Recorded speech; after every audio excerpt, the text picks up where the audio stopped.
I'll sit quiet. They're on the table. Why it's so dark in here.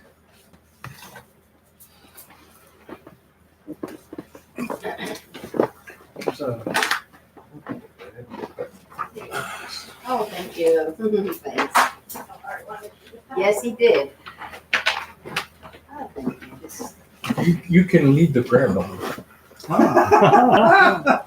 Hey, Scott, What? wise guy, I Bossy, think it's delightful. bossy. You want to talk about bossy fancy? boss guy. Bossy fancy. Black. 愿天归地是有真真切，自信能把浪给杂瓦入，来把的内北把的马伊，多把金波电把金给罗，来些你北的为电三的，新的你个东西是有呢，年在滚度年波连北罗，有些没把给我金给罗，路上有我去修个心。有的几辈去我人把他，西为结束路的这么心，他家人这去心上了，年把年把年年年别做，这心着我年年不还的。给走他的主把这把了，大主把当天把金给了。这边米农都年滚几个，一点米农是为本做的，你们的那他被的我了，等年前不给我金给了，难道三八第一张不一，经常记性不一，真不一。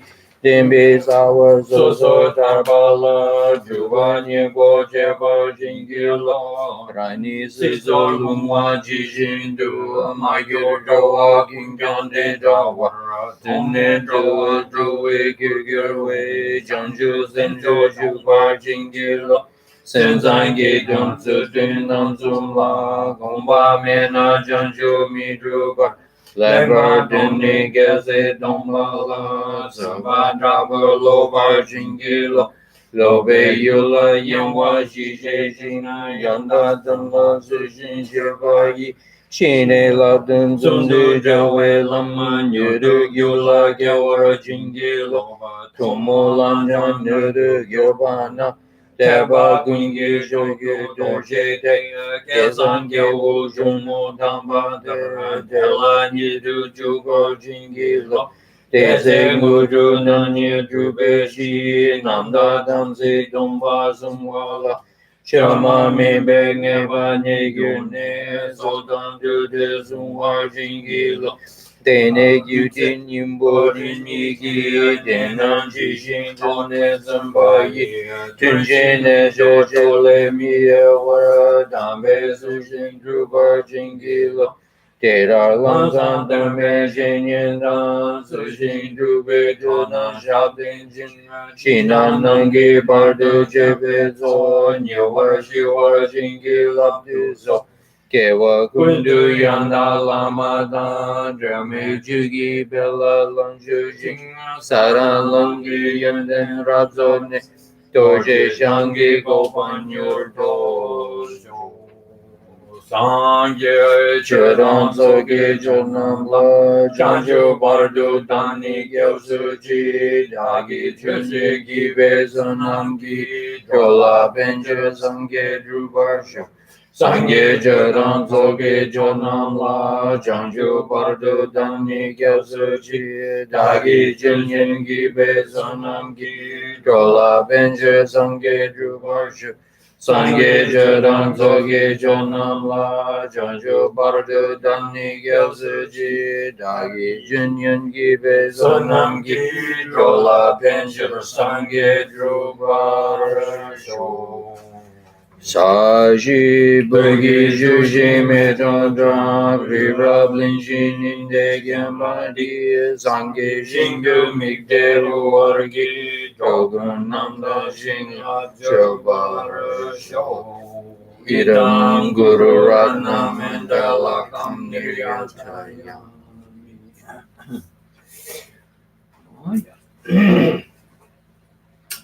Okay, so we're kind of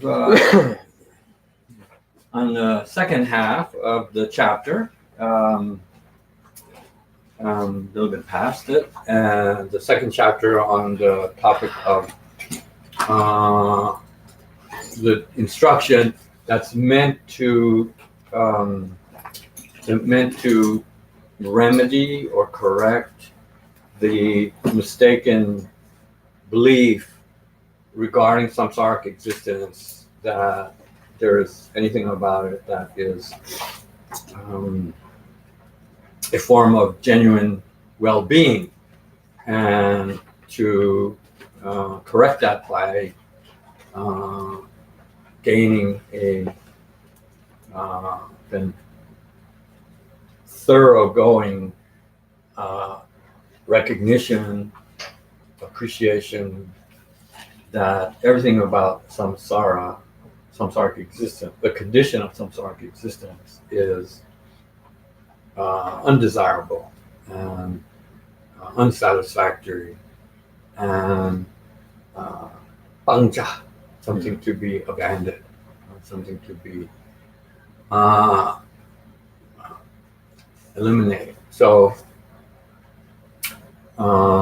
then, from the point of view of Abhidharma, then samsara is twofold. And there's a causal aspect of samsara, and there's the resultant aspect of samsara. So the resultant aspect of samsara is the truth of suffering. And so samsara is the condition of sakje nirlingi pumbo ma. So the sakje means related to the mental afflictions, related to in the sense that they are produced by the mental afflictions. Not only produced by mental afflictions, then they also engender the mental afflictions. Those 5 heaps that are the result of the mental afflictions, and that also give rise to the mental afflictions. So in that sense, the 5 skandhas, 5 samsaric skandhas, are usually that term is translated as contaminated, but literally it means that which is associated with the so-called outflows or asravas, which is a term that refers to the mental affliction. So sakje means then qualifying the skandhas.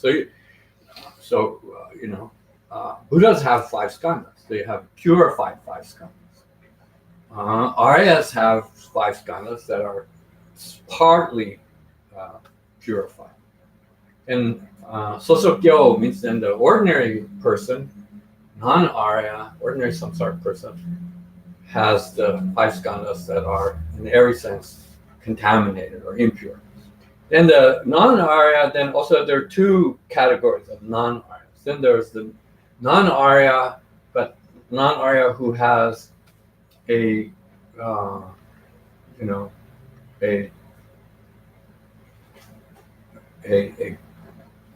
well understood grasp of Buddha's teaching, and can be someone who entered the path and still be non-Arya. They can have either renunciation, or they can have renunciation and bodhicitta, and they can also have right view, all 3 of those knowledges, and still be a non-Arya, still be a samsaric being, a being who is still immersed in samsara.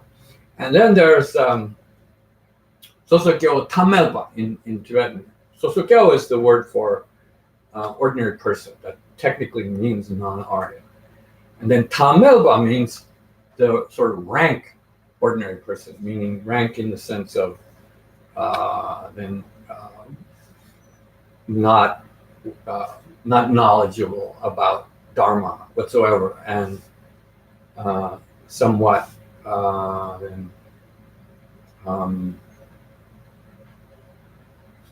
completely overwhelmed by samsara without appreciating that fact. So then those those two categories are then beings. The beings who fall into those two categories have contaminated five skandhas. Then there is also the grasping skandhas, the five contaminated grasping skandhas. So grasping is upadana. Upadana is generally it means attachment, means a desire in some manner for samsaric existence.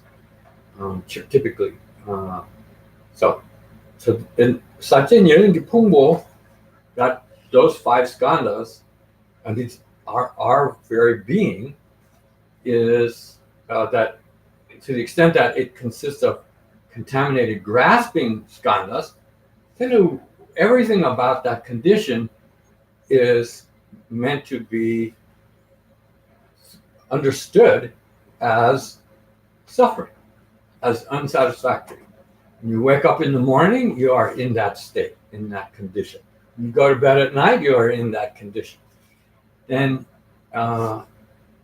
when you go pass through the day, you are experiencing that samsara unsatisfactory condition.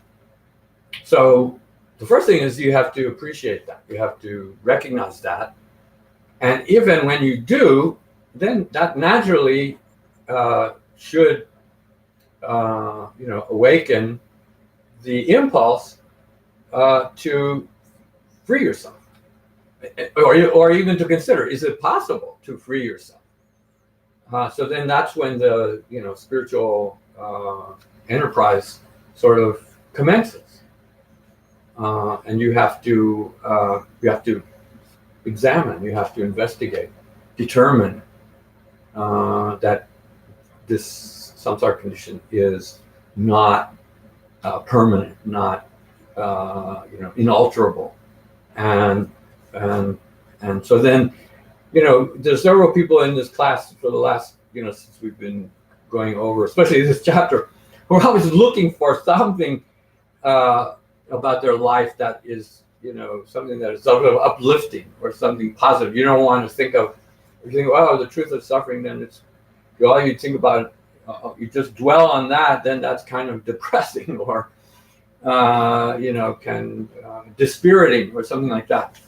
Well, then from a genuine point of view of Dharma, there is the one kind of, so there are two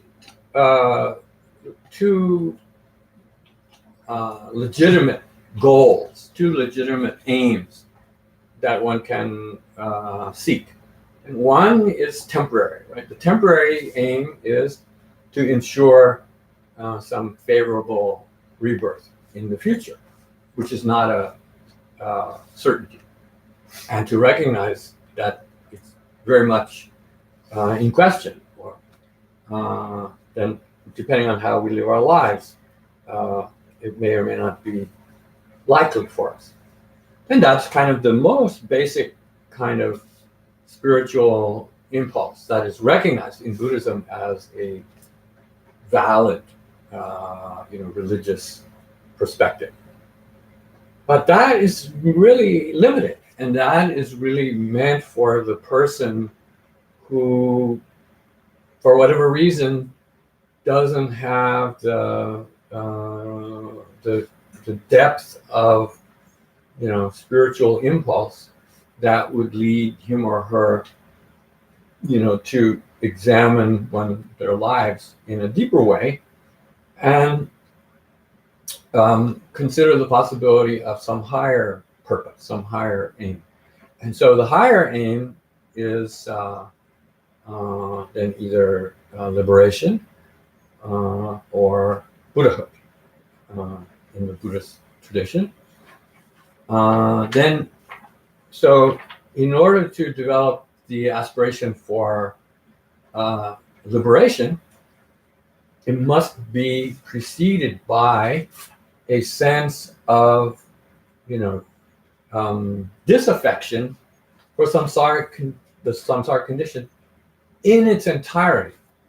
So if you don't have a grasp of the extent of the unsatisfactoriness in samsara, then your so-called renunciation, as the common term is going to be partial at best, misguided maybe even at worst. And so in this sense, then sort of the uplifting quality that, people seem to, feel, seem to be, wanting to, discover and use sort to as a motivating factor, it comes from that sense of first seeing everything about samsaric existence as in its entirety to be abandoned, to be discarded, to be gotten rid of, and then recognizing that there is something that can replace that, then the inclination or the aspiration to seek that freedom, that becomes the thing that should be uplifting for you. That is the positive quality that we can resort to. But it's not genuine. It's not accurate if it's not preceded by the sense of complete rejection of all of samsaric existence. And the only way that you can develop that is if you fully understand the depth of what is meant by the noble truth of suffering. So, for instance, in the Four Noble Truths, then the Four Noble Truths were taught in three. There's what are they called? They're kind of three forms. So the first one is presenting what is the essence of each of the Four Noble Truths. This is the Noble Truth of suffering. Birth is suffering, old age is suffering, and so on. This is the Noble Truth of origination, and craving and attachment for samsaric existence, and so on. Then the second sort of rehearsal or doctrine which Buddha taught about it is that the Noble Truth of suffering is that which has to be learned, that which has to be known, which has to be understood, which has to be properly recognized. And that's the form of understanding that we need to gain in relation to samsaric condition as suffering. So then it goes on. Then what's the truth of origination? The main action or attitude that we need to develop on that is, this is what has to be abandoned. Mental afflictions in particular. Then the third one, a noble truth of cessation, this is what must be then manifested. And it Mundujaba means it must be brought into being. So it's brought into being through the abandonment of the mental afflictions. The abandonment of each and every form of the mental afflictions collectively is liberation. And then the path is gombarcha, that which has to be practiced or cultivated in order to bring that into being, that liberation. So, the Four Noble Truths are meant to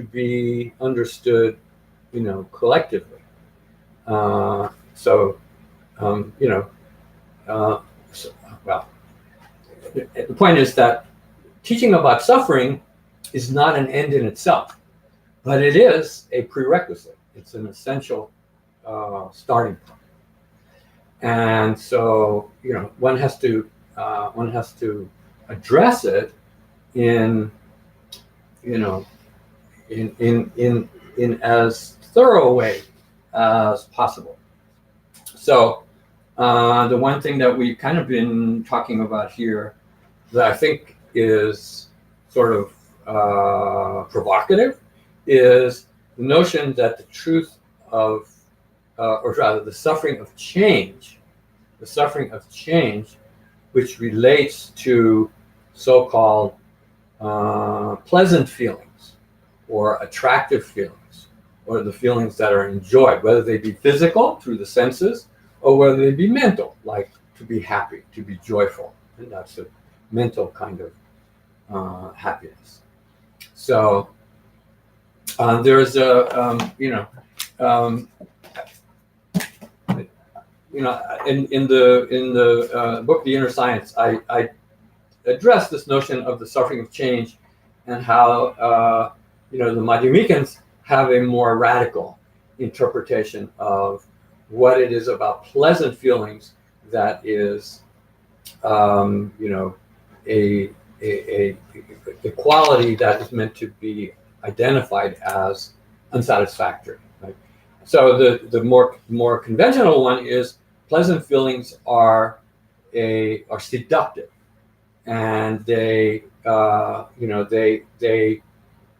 tend to deepen our attachment to the extent that we enjoy it and want to recreate pleasurable experiences that we've had in the past. We're feeding our attachment. So that's an undesirable quality from the point of view of Dharma, because as long as we have that attachment, we're in trouble from the point of view of Dharma. And that attachment is not only towards objects. That attachment can be towards a sense of our own self, our own very existence. So, like one way to sort of draw attention to that is to imagine our death, imagine our demise, and the idea that whatever existence we are experiencing currently, that's going to end. That's one kind of sort of natural or basic way to think about our death. The death is the end of this life. And so in connection with that, we have this sense of that existence that we have had access to, the idea that would come to an end, that is unsettling. And so in our mind, we think, well, we don't want it to end. We wish we could prolong it. That is a deeper form of attachment. That's not necessarily towards something pleasurable per se, but it's a kind of attachment to our own misguided sense of what we are, what our being really consists of. And it's tied up with the mistaken idea of a self, of a real personal self. That real personal self is going to somehow, not have the ability to go on existing in the way that we see ourselves as having had the opportunity to live our lives. So that's a deeper kind of attachment. Anyway, you have to be able to see the error in that kind of that sense, that attitude that we have towards our lives, which is pretty provocative. That's something that is it's a very anyway, I don't want to go off on that tangent too far, but here's what these are 3 verses. I happened to look at them this morning or last night actually, and this is in relation to the suffering of change. So Nagarjuna, who represents sort of the conventional view of the interpretation of the Four Noble Truths. So I think let's see, this would be in the section on the suffering of change. So for instance,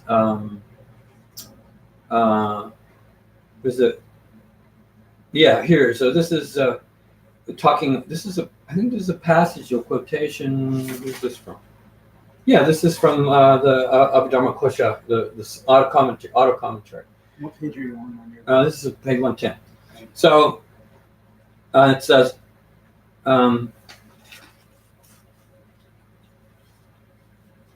it's actually explaining verse. I think it's verse 3 in chapter 6 of the root text. And by the way, that verse is even quoted by Chandakirti in his commentary here to the 400 Ardeva's 400 verses. So I'm a little bit going on beyond what I would like to do to sort of begin the class. But he says here, so in terms of an unpleasant feeling, right? So-called, there's three kinds of feelings: pleasant feelings, unpleasant feelings, and neutral feelings. And unpleasant feelings are like painful feelings, painful physical sensations, right? Put your hand in a fire, that's a painful tactile sensation, right? See something that is repulsive, then that's a unattractive, unpleasant visual sensation. And same with the sounds, sounds that are grating to your ears, and those are unpleasant. So smells, tastes that are awful.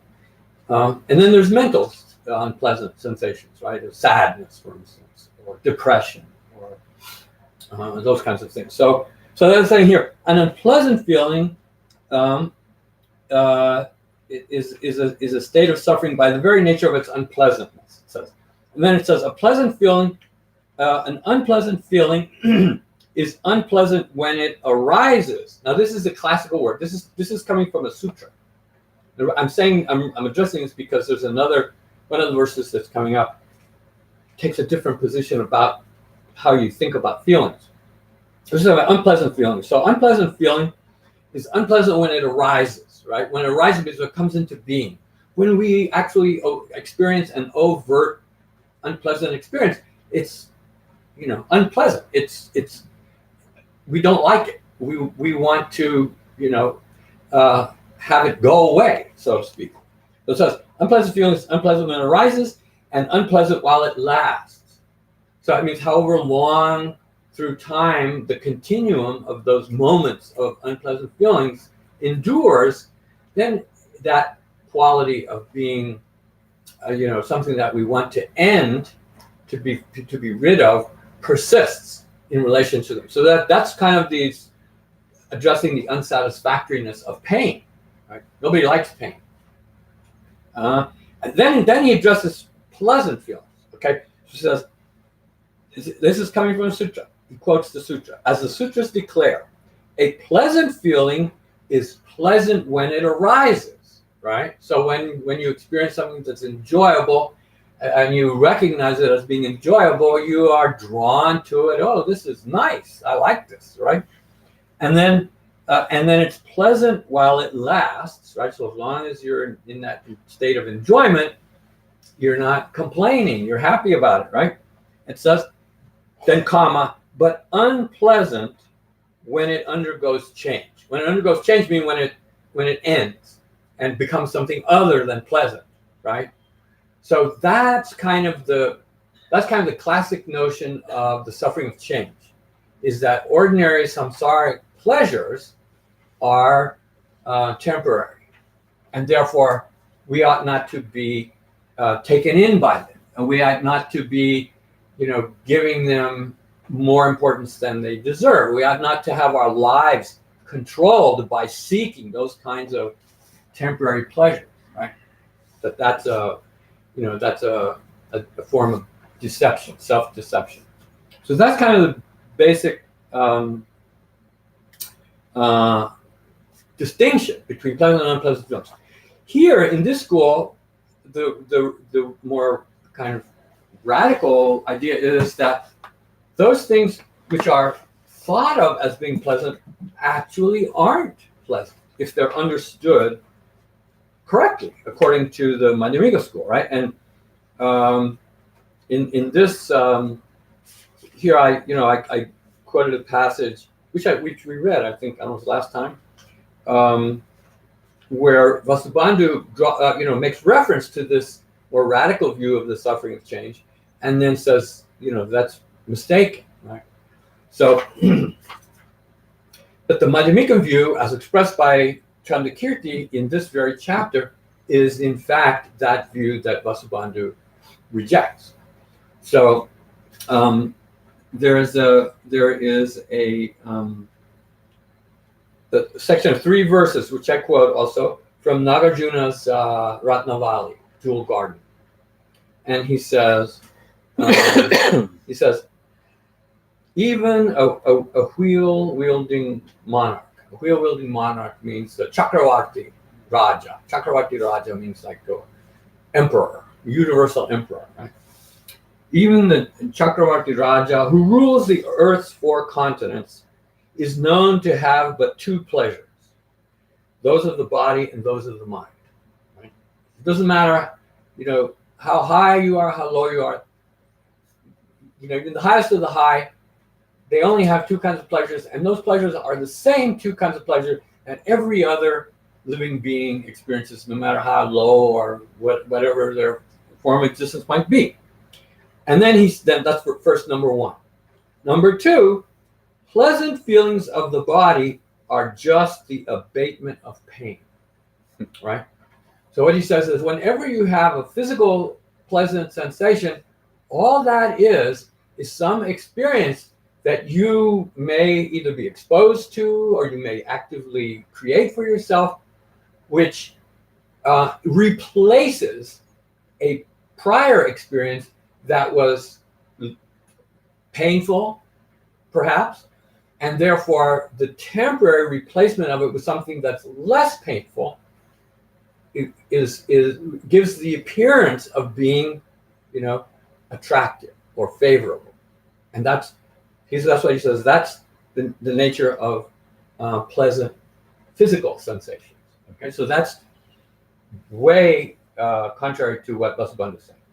And then he says, mental pleasures are created by thought.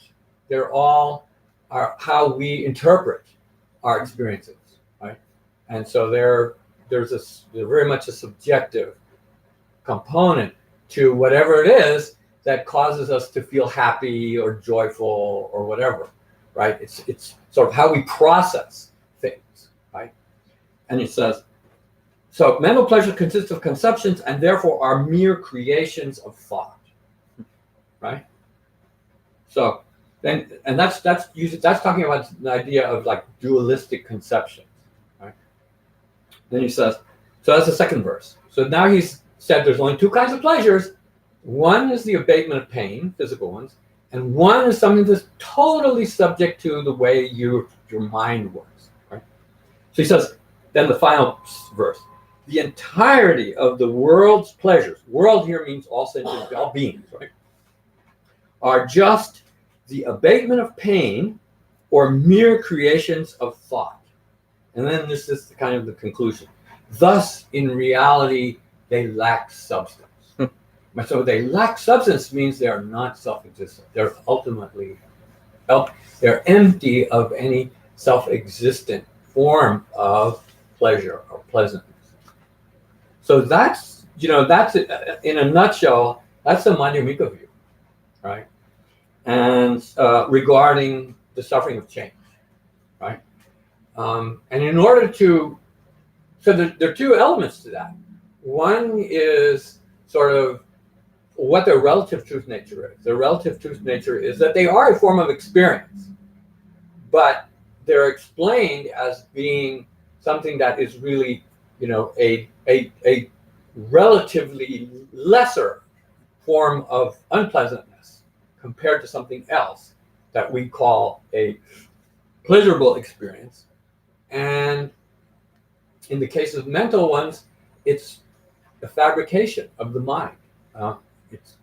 Which fabrication of the mind leads to some kind of experiential state. Right? So that's kind of the relative truth aspect of it, right? And then the ultimate truth aspect of it is that neither of those are therefore, have their own independent form of real substance or essence. So, I mean, that's kind of both sides of the way the middle way school will address pleasant sensations. And so that represents, obviously a much more elevated understanding of pleasurable experience. One that, we'd be lucky to understand it, much less actually, be able to live that kind of understanding. So anyway, that's really what we're striving for in relation to these verses. I mean, that's kind of but the verses themselves are a little bit more basic, a little bit more straightforward, but nevertheless, they're meant to be kind of challenging. They're meant to be challenging the everyday way of thinking about experience, especially pleasant experiences. Okay, so that's it for the introduction. Sorry, but I think it's important. Need to well, if you, I think the aim is to come to an understanding of Buddhism which is hopefully more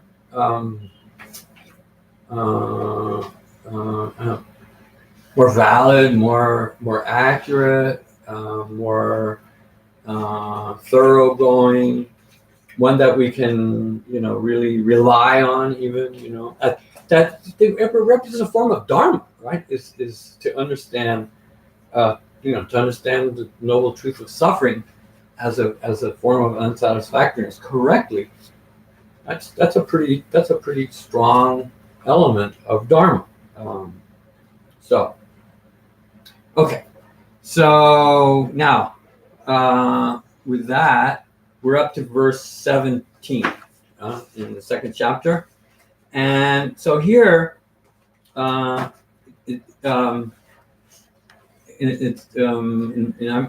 reading from Getzach's commentary, and he says, it says his heading. It's not in the commentary, but I've added these headings that are mentioned earlier. So this is the fourth of, I think, 7 different divisions, and this fourth division is saying, this is a series of verses that has the refrain. It has the last line that says, in the English, it comes in as the third line. It says, "In no way is it fitting." In no way is it fitting.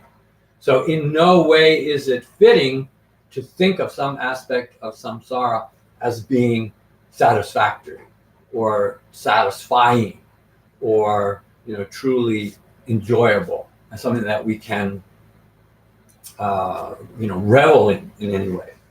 So this one says lakshimba. In Tibetan, lakshimba means that usually lakpa means to destroy, the verb. As far as I can make it, the verb is a verb that sometimes in the, so not to get all grammatical on you, but in Tibetan or in Sanskrit, verb, there are a lot of different tenses. So there's the active form, or it's actually not it's it wouldn't be an active verb. What would we say? Like something to undergo destruction or something to be lost. That's not an active verb, right? That's a what? I don't know what you would call that. It's a verb that doesn't take an object. It's not a verb that takes a direct object. So it's undergoing destruction is not something that an agent visits onto an object. Yeah, okay, so it's a kind of an intransitive verb. Okay, but in Sanskrit, virtually all verbs have what's called a causative form. The causative form means then you can take an intransitive verb and make it causative. To cause something to undergo destruction, then that could be something that is in English, we would use the active form to destroy, right? So the idea is that here lakshimba is to be to be undergoing some form of, and then I think the word destruction is a little bit strong, but in the commentaries it's glossed, I think by Chandrakirti in fact, as injury, to be constantly subject to injury. So what it means is it's talking about the fact that in our everyday lives we are constantly being bombarded or exposed to unpleasant experiences which are somewhat injurious to us, right?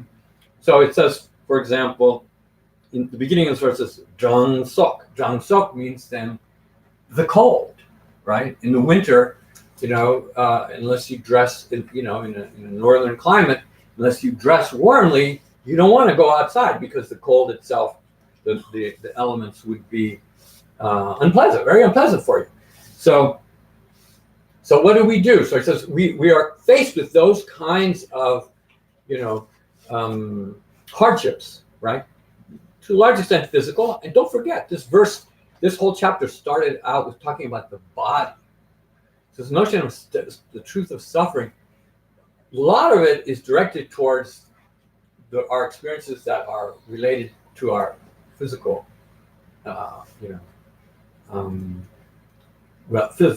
physical state of being, and in fact, what the idea of samsaric existence is to take birth, and taking birth means to be conceived, in case of a human, to be conceived in the mother's womb, at which point you acquire the elements that will become your physical body. So it's that element of your life and your existence which kind of exposes you to most forms of what we want to identify as samsaric condition. So samsaric condition. So here it's talking about physical, the elements, right? Cold and so. So what we think of, so an experience. So here what this verse is saying, typically, if we're cold, right? So what do we do when we feel cold? Well, we light a fire or put on something warm. When you do, then that sense of addressing that discomfort in that way, sort of in a way, is a remedy for it. It's sort of it's a corrective for that. And so in the first moment that you resort to that kind of behavior, there is this idea that, this is pleasant, right? So what this verse is talking about that kind of, it's the fact that we're constantly faced with those kind of situations where what we're really trying to do is we're trying to stave off the harshness of our everyday existence, right?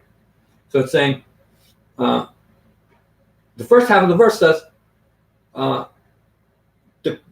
correcting, that notion of remedying those injurious experiences, right, is a big part of life, is trying to make our life as comfortable as possible, right?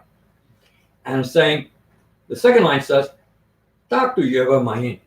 It's not always possible. Taktu means always. Yeva mayin means the opportunity to remedy those situations is not always at hand. So sometimes we're stuck with enduring the hardship, right?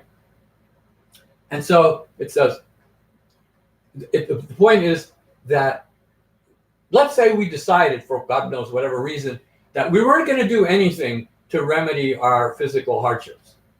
Then if we just walked around and allowed ourselves to experience them, the idea is we would recognize how frequent they are, and that's kind of the baseline of existence, is staving off. We don't realize it, but they're out there. All of those kind of physical, perils that can cause us unpleasantness.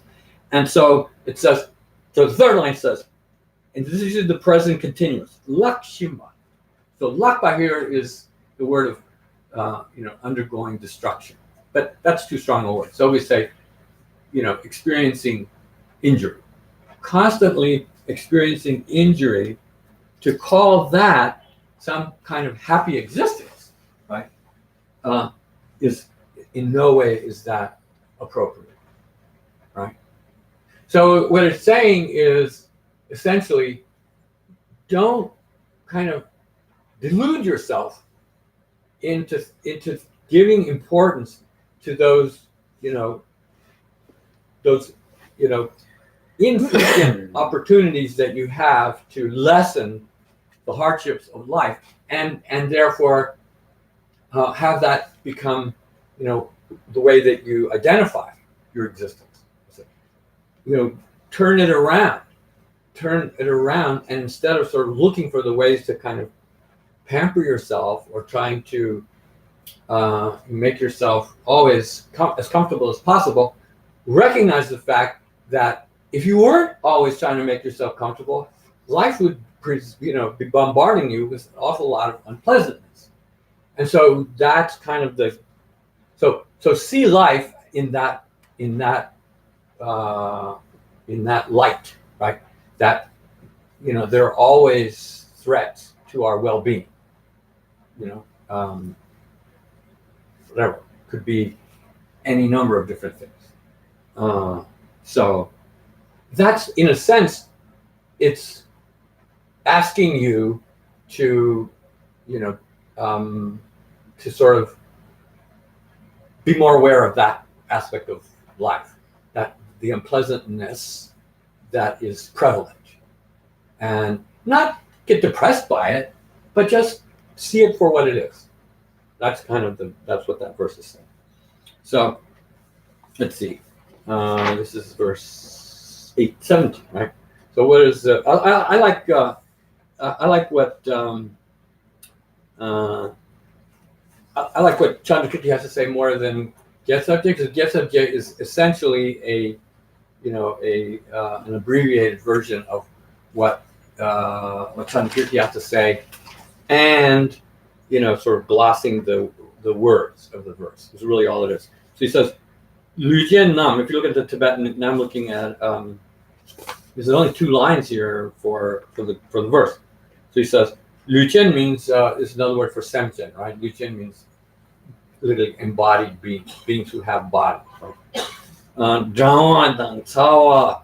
So Zhangwa is the word in the verse, being exposed to cold. But the other, the antithesis of that is heat, right? Today is a hot day, right? Cawa Sokpanamla. Jirjebe tab domden. So it says Jirjebe. Jirjebe means the ability to be able to, alleviate those discomforts, right? How would you live, Bali, without the air conditioner, right? Right? So but it's not always there, right? Sometimes you go someplace and they don't have an air conditioner in their house. God, that's terrible, right? So then here, so notice here, he glosses lakshimba, right? Which is the fact that we're continually in a state of being,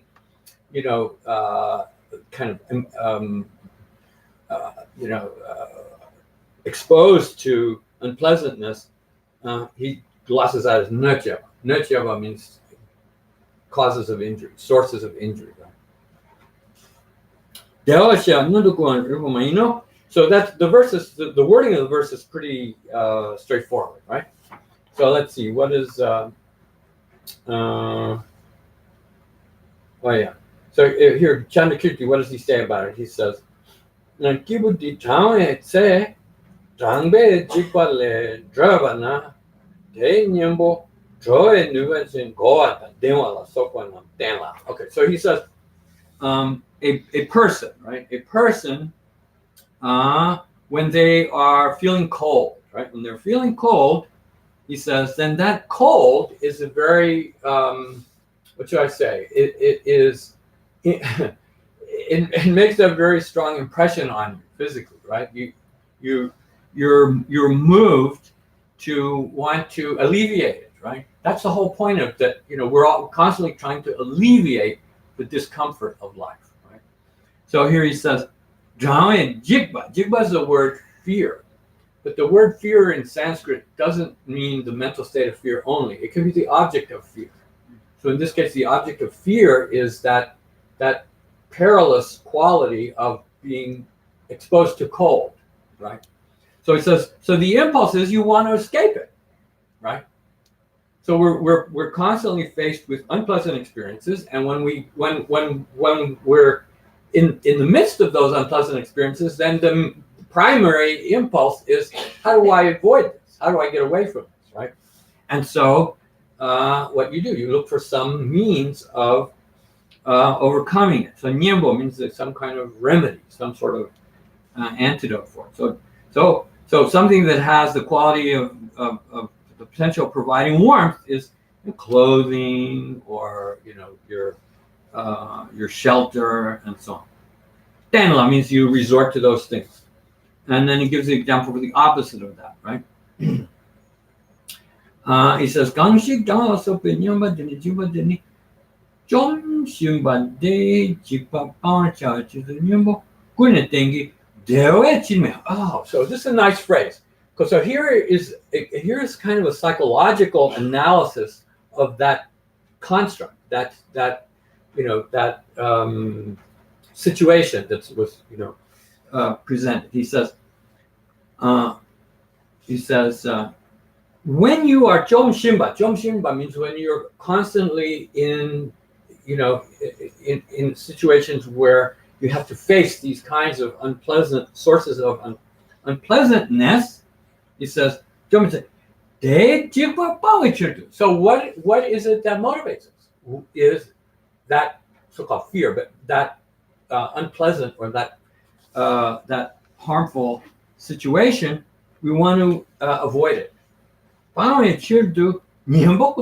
So we then rely upon some remedy to keep that unpleasantness from being overwhelming.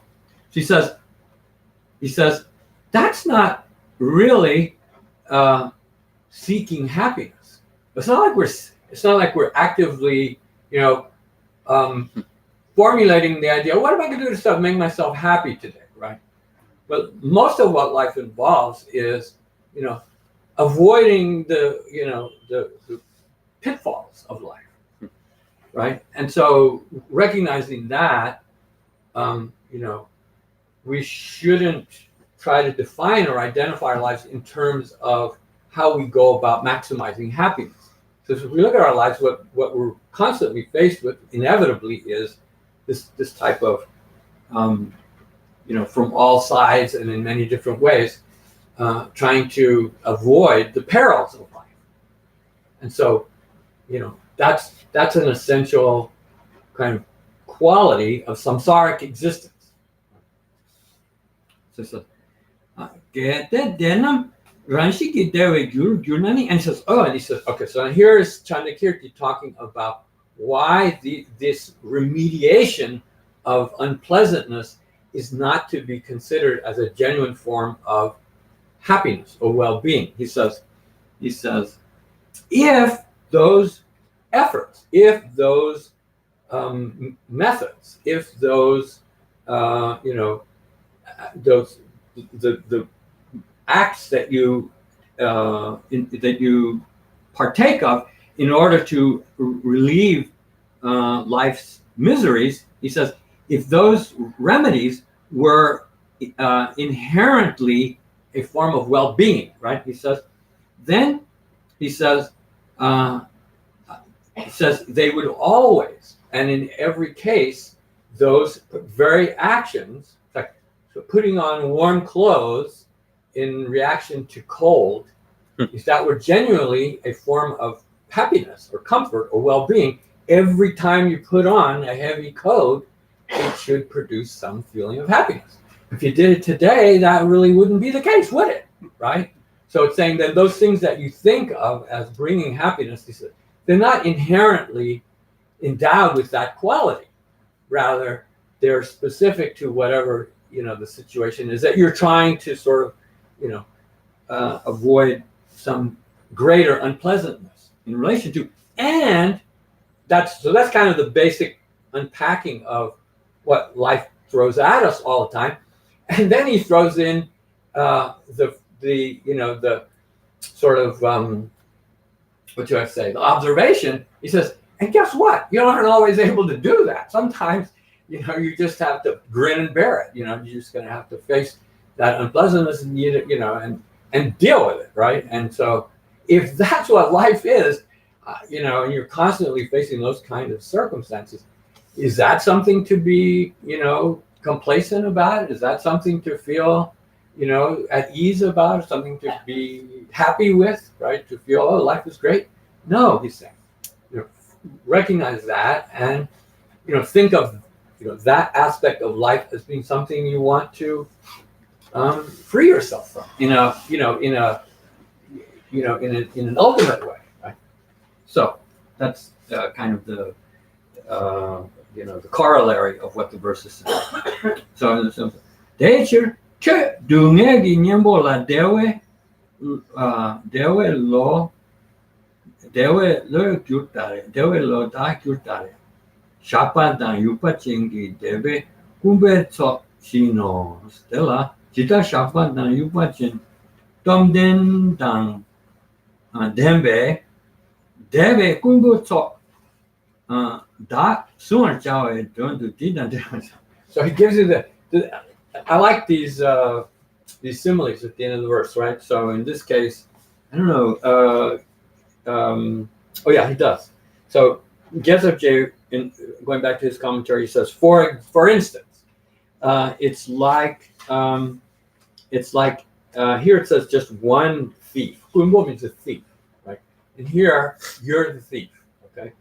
And if you're a thief, right, then typically you're not something that people, if they discover you as being a thief, they're not going to be happy with you. They're going to, chase you at the very least. And so, you think of the image of the thief as somebody who's like on the lam, who's always trying to avoid being caught, right? So here it says, so that the simile for this, what this verse is saying is, it's like, and in Chandrakirti, he says a group of thieves. Sokpa means a collection of thieves, so a band of thieves, so to speak. If they're being chased by people who see them as a threat and want to get rid of them, you're going to chase them. And it says with a yupa means with a club or something. So in other words, if they were to catch hold of them, they would beat them.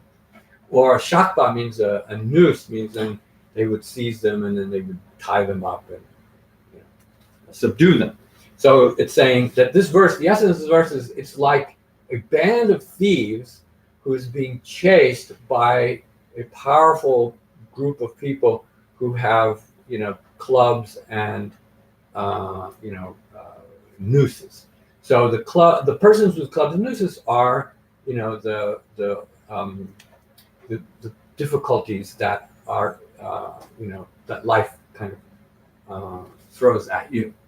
And then you're like the thief, who's always trying to avoid them, get away from them. So it says the thief goes here and there, how can I get away from this?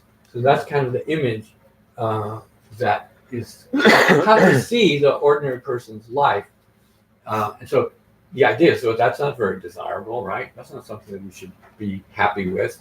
We should want to be free of that kind of a condition. Okay, so that's kind of the message in that verse. Okay, all right. So this is one of a series of verses. I think the one before this had similar language in it. This is for page 12. Oh, it's over here. Yeah, so the previous verse is actually verse 15. Similar. It has that notion of, in no way is it fitting. Right? Mishima. and this is Lakshmi. Okay, so I'm missing page. Oh, the one before it's on up at the top of the page. Same way I was talking about our physical body uses the same frame. That in our physical body is a collection of the four elements. Those four elements are, doing, they're kind of at odds with one another. Our body is, fragile, and so then when our physical being is made up of biologically of these conditions that, if any kind of imbalance should sort of become pronounced, then we're going to be feeling it, right, in a very pronounced way. And so, if that's the nature of our physical being, we shouldn't be at ease with that either. We should, talking about, just the idea of like preserving your health and things like that. That's no small thing, right? Right. And then there's always the, well, if you don't have good genes, it's not going to do you any good anyway. So again, that's sort of a, recognize that as part of what life is made up of, and so don't be complacent. Don't be at ease. Be thinking. Is there a way out? Is there a way to free yourself? And so there, in renunciation, there's like two key terms, right? One of them is then this term in Tibetan gyoa. Gyoa means usually it means sadness, right, in Tibet. But in the Dharma context, gyoa is more a term of it actually means a kind of fear, a kind of apprehension, a lack of ease about our condition. So that's really what the truth of suffering is meant to spark, that a sense of disquiet. Everything is not okay. And that's kind of the starting point for the process to, seek liberation. So seeking liberation is really the kind of the next logical step in the thought process is how do you get from being upset by recognizing life as not being so great with what can I do about it, and what is what's possible. So the idea that liberation is even possible is a deep question, right? And so if how is it possible? Of course, Buddhism has a very unique interpretation of what it is and how it's possible. I can almost say without hesitation, there's no other religious tradition outside of Buddhism that defines, deliverance or liberation in the way that Buddhism does. So, in order to develop that kind of aspiration for that sense of freedom or sense of liberation, it's it requires some reflection, significant reflection, in order to reach the point where so for instance, this is really a big point in the Lamrim, right? In the Lamrim, you take the Lamrim kind of in its essence, right? The Lamrim in the essence is Lamto Namso, right? Lamto Namso. First one is renunciation. Renunciation really means the aspiration to seek enlightenment, right? And so, as I tried to point out, is you cannot have the aspiration to seek enlightenment unless you appreciate the idea of that, samsaric existence is in the deepest sense something that we need to escape, right? So then the point is this: in the Lamrim, typically that topic is explained in terms of the phrase Koroe Nimik Samba, right? Koroe Nimik Samba means to reflect on the disadvantages of samsaric existence. But doing that and that alone, the only thing that accomplishes is to create a sense of apprehension, right? And that's not renunciation. So there are passages in some other, for instance, in commentaries on Pramanavartika. For instance, the second chapter of Pramanavartika, this is an advertisement for Jimmy Kinser's teaching in August. The second chapter of Pramanavartika includes a very extensive, overview, review, explanation, presentation of all four of the Four Noble Truths. And so in commentaries to that material, I quoted a passage from, I think, Kedrije, but something very similar that Getsabje said as well. And they attributed it to Tsongkhapa in an oral teaching. And that was that you cannot develop true renunciation without understanding all four of the Noble Truths. It's not enough just to reflect on the dissatisfaction of samsaric existence. And then there's the logic, the kind of the connections among the Four Noble Truths. And the idea that the order of the Four Noble Truths is not arbitrary, right? So it starts with suffering because that's what gives you pause, right? That's what makes you think, that things are not okay. If you don't have that to start with, why would you, pursue some spiritual, path? Since it's not something that sort of naturally presents itself to you. It's something you have to look for. So then, so between there is, where does this suffering come from? And then you get to the idea of the cause of suffering. Suffering is created by mental afflictions and and karma, and that implies past lives and future lives, right? So you can't really in a confident way, or in a way that has some kind of conviction behind it, develop that sense of the truth of origination without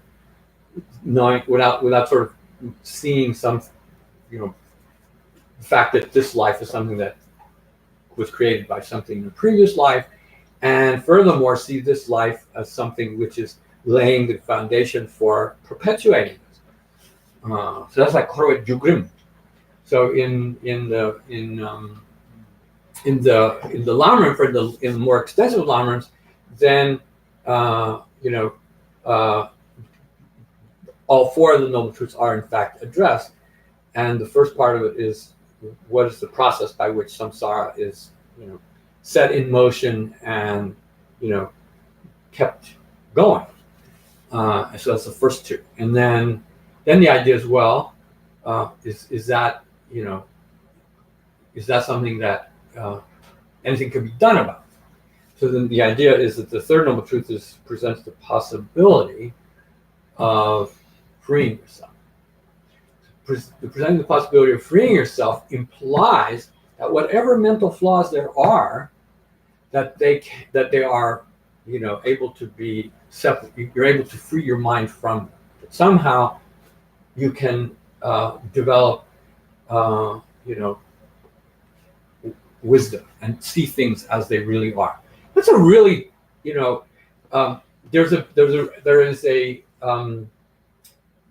it comes from Pramanavartika. It's a really interesting idea, which is, why is truth more powerful than falsity? Right? What is it about seeing things correctly that has some kind of primacy over seeing things incorrectly? Why are they why, let's say you got a glimpse of reality someday, right? What's to say that the next day your ignorance would not overwhelm that insight that you gained the previous day? Well, there is this point which is in the Pramanavartika, which is to say that the nature, gets into the idea of epistemology, right? The notion that knowledge, true knowledge, or knowledge of reality, is something that, by its very nature, right, can overcome, its antithesis, which is seeing things in a wrongful way, and that that also plays into the idea of, that the truth of cessation is not merely, sort of a temporary, suppression of the mental fictions, but rather it is their eradication by seeing reality. So that's the dynamic of that, and the fact that it's true and that you should believe it, right? It's really, it should be kind of a something that really,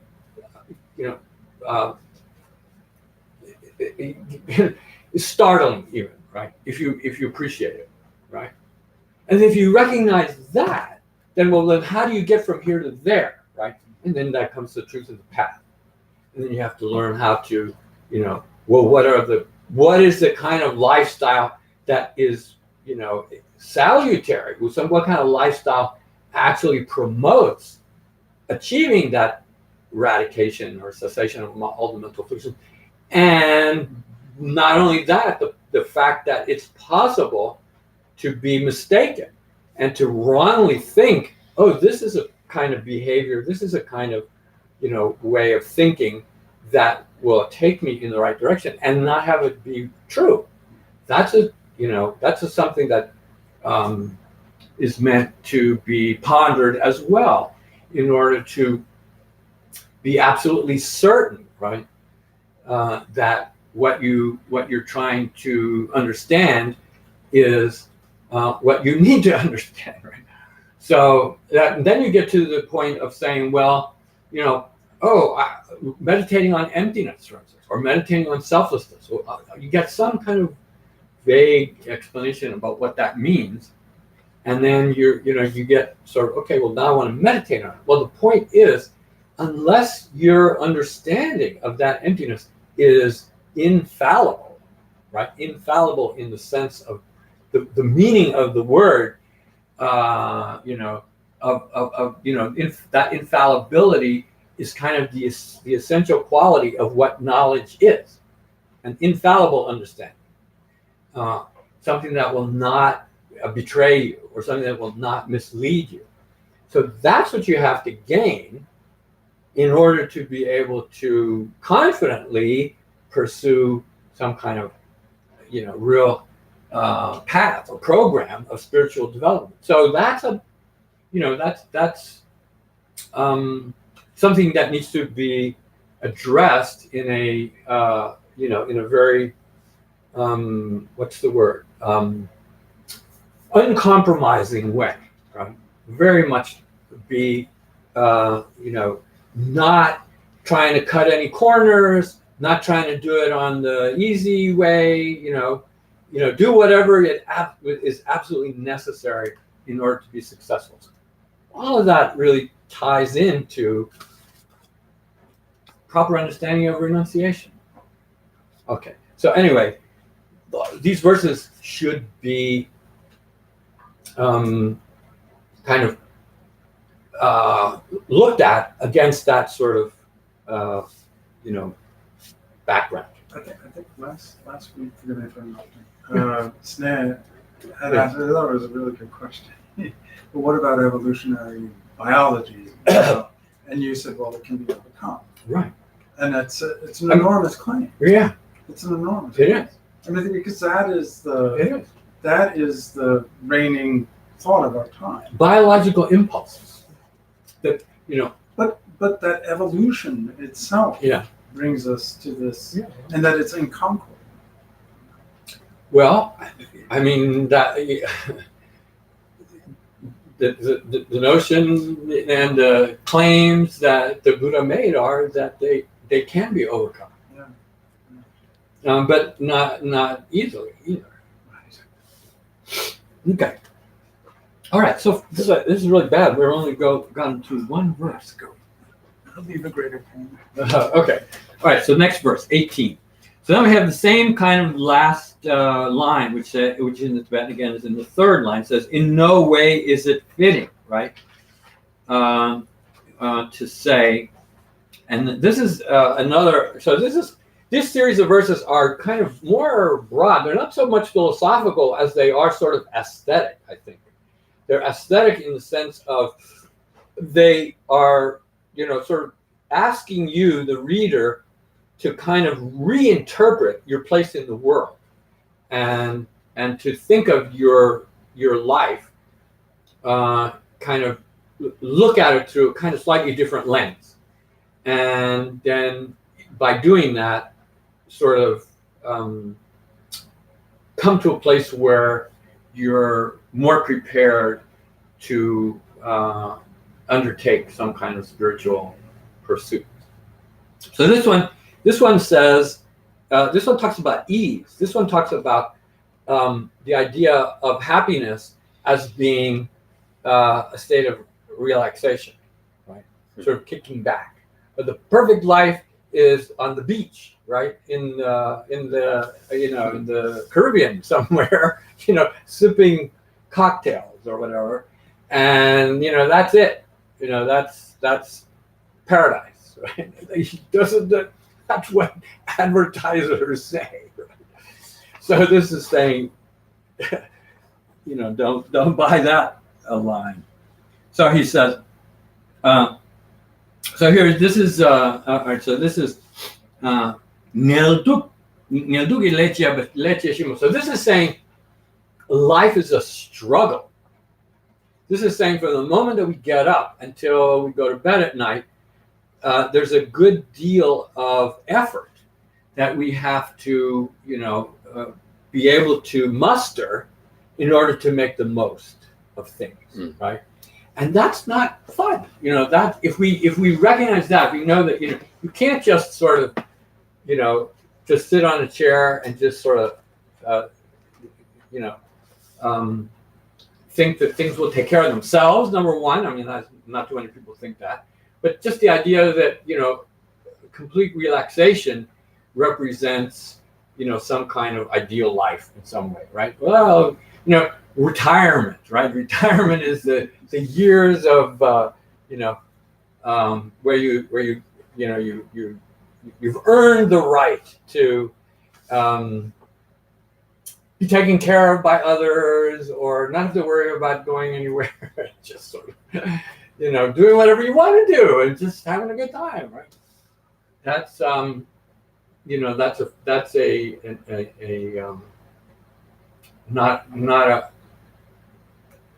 not a really what should I say? Not a.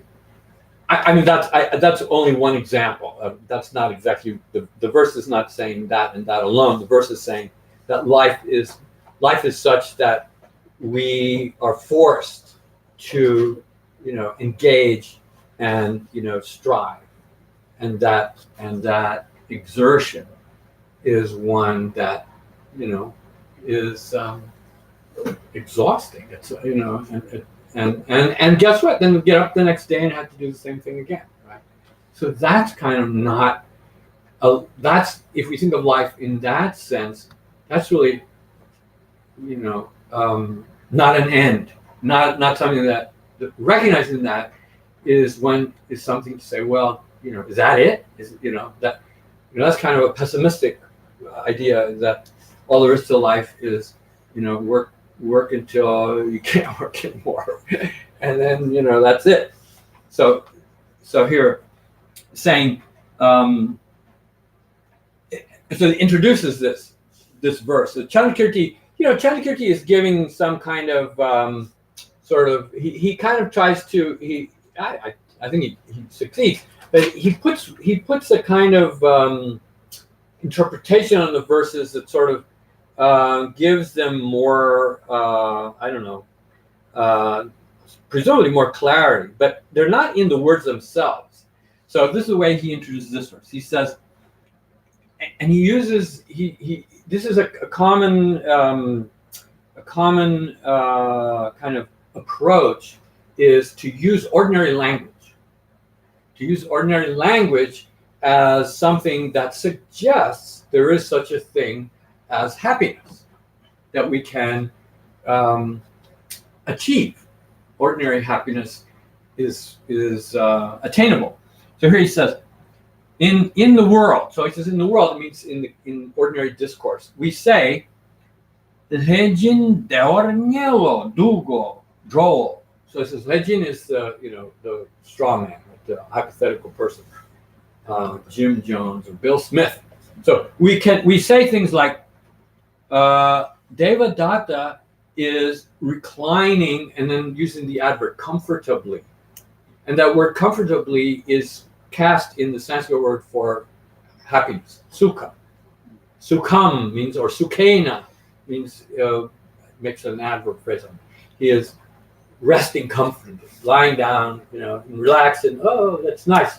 Or, he's sitting comfortably, right? Or he is walking, in a leisurely manner, and it's pleasant. Right? Let's go for a nice, pleasant walk, right? So we have ordinary speech that uses these kinds of locutions. Are they meaningless? Are they false? How are we to understand such uses of the word for well-being or comfort, right? He says, Tani dir gyurwa, dewa tani yöval dewa yodo. So he says, in ordinary discourse, we use the word comfort and ease and happiness. So then this is a very kind of a point that is often resorted to, is to say that the world of ordinary discourse is a world that reports what can be observed and what we all see through our direct experience.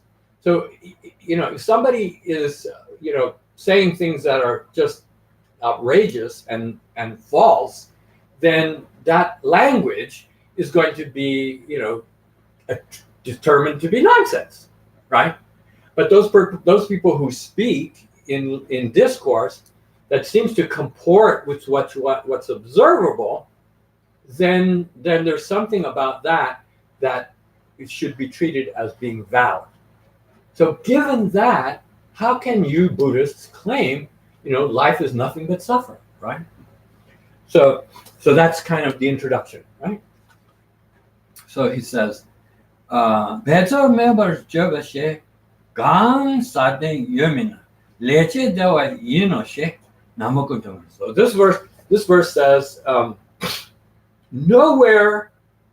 anywhere rather, or it's a gahang, right? Gahang means bezo member joba. Okay, so this is this is kind of the language point.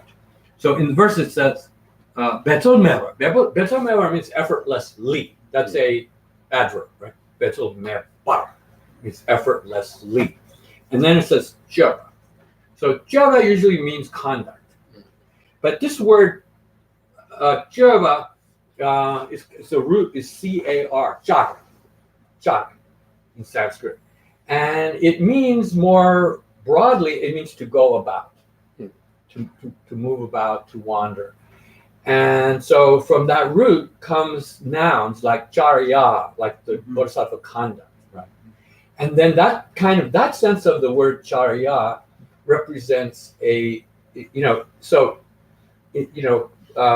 bodhicharya, right? That is the conduct that leads to enlightenment, right? So the word charya can be used as religious life or religious practice.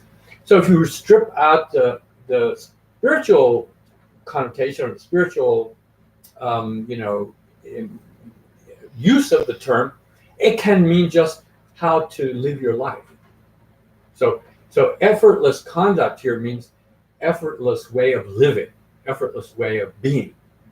So then, so what he's saying, she jia. See between the first and the second line, you see she at the last syllable in the first line, and then jia is the first syllable in the second line. Those actually go together. She Really? jia, right? And that's kind of the quotative, right? So to say effortless conduct or effortless way of life, right? Effortless way of life. Gang means of any sort, of any sort. So there's no such thing as an effortless way of living. Sateng means literally means on the surface of the earth. So that means nowhere on the earth can you find a place where people are just, kicking back and life is, no effort. You do whatever you want. Everything's painless. Everything just presents itself to you. He says, there's no such place. So he says, and by contrast, what he means is the flip side of that is what's really true. Leje means being someone who has to work, being someone who has to act. And act implies some kind of exertion. So to say that a life of exertion, a life of work, a life of action is happiness, right? Is unreasonable to make that claim. Because take the average laborer. I mean, look at the guy working on the highways. That is not easy, right? So using that as kind of a symbol. Those people can live that kind of life for a certain point, and then they're burned out, right? Physically unable to do that for too long. So it says, so then the line is saying, in no way is it fitting to say the one who must act. That's kind of dangerous. So it is essential part of life that we have to do things. And the doing of things as part of our daily life implies exertion, implies effort. Exertion leads to fatigue. Fatigue is, kind of a point at which unless you are able to rest and restore yourself, at some point you're done, right? So, and not only that, if you even if you think of I just throw this in, not that I've ever been a monk, but just my sense of it is that even in a monastery, the monks, they do not just get up in the morning and have their tea and then set about meditating. There's a menial aspect to even the daily life of the person who is a spiritual ascetic. So, it's saying, that's kind of built into life, and in and of itself, that's not, shouldn't be thought of as satisfying. Oh yeah, when there's that in so here, notice in Getze's commentary, he says, leche dewaino, right? In the verse it says, leche dewaino, to think that being one who must act is a form of happiness. Then he says, ngelduki leche. You see that? In Get Something, in his comment, right? I'm looking. You find it? Not yet. Oh, so read. Leche. Choba shecha kayan sateng na yoba mina ngelduki leche. You looking at Get Something? I am. We're in the fifth one, right? Ngabani. Yeah. Okay. So after the verse, Gangi Chir starts, right? Yep. All right. So go maybe Lusem Bezo Meba, right? Lusem Bezo Meba. Nyawa dan draw to bala so what Choba shecha gang sateng na yoba mina, right? You see mina? Huh? Nope. Don't see it.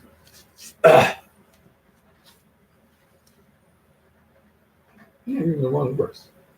Oh, but I'm on the fifth section here. goodness. No, you Is it missing a? yeah, you are. This is Listen, you better remember Nyawa. You're missing a whole line at least. Oops, sorry. It's okay. Yeah, you're missing it. Here we are. No wonder I can't see. It. You got better not that Draba, right? Or after the verse, yeah. Penna. Yeah, but there's a Gandhi Chira before that, 2 lines. You don't have it. Somehow the version that you have is missing the explanation of the verse itself. Yeah, This because, is, it ends in ACIP. Hmm? Yeah. That's what I've got. Yeah, you're missing the whole commentary. Thank you. Yeah. All right. So forget what I said. But he qualifies someone who must act, right? This is Gesabje. He modifies it with an adjective. So one who must act, meaning do actions that cause exhaustion and fatigue. Ngelduk. Ngelwa means they're strenuous. Duva means they lead to kind of fatigue. So Can't be happy. the notion is that life, that the work that we must do is taxing. Okay. And then we get here the simile is a prince. Now you have the simile, Berna, right? Yeah. So Berna is let's see. Oh, yeah. Berna.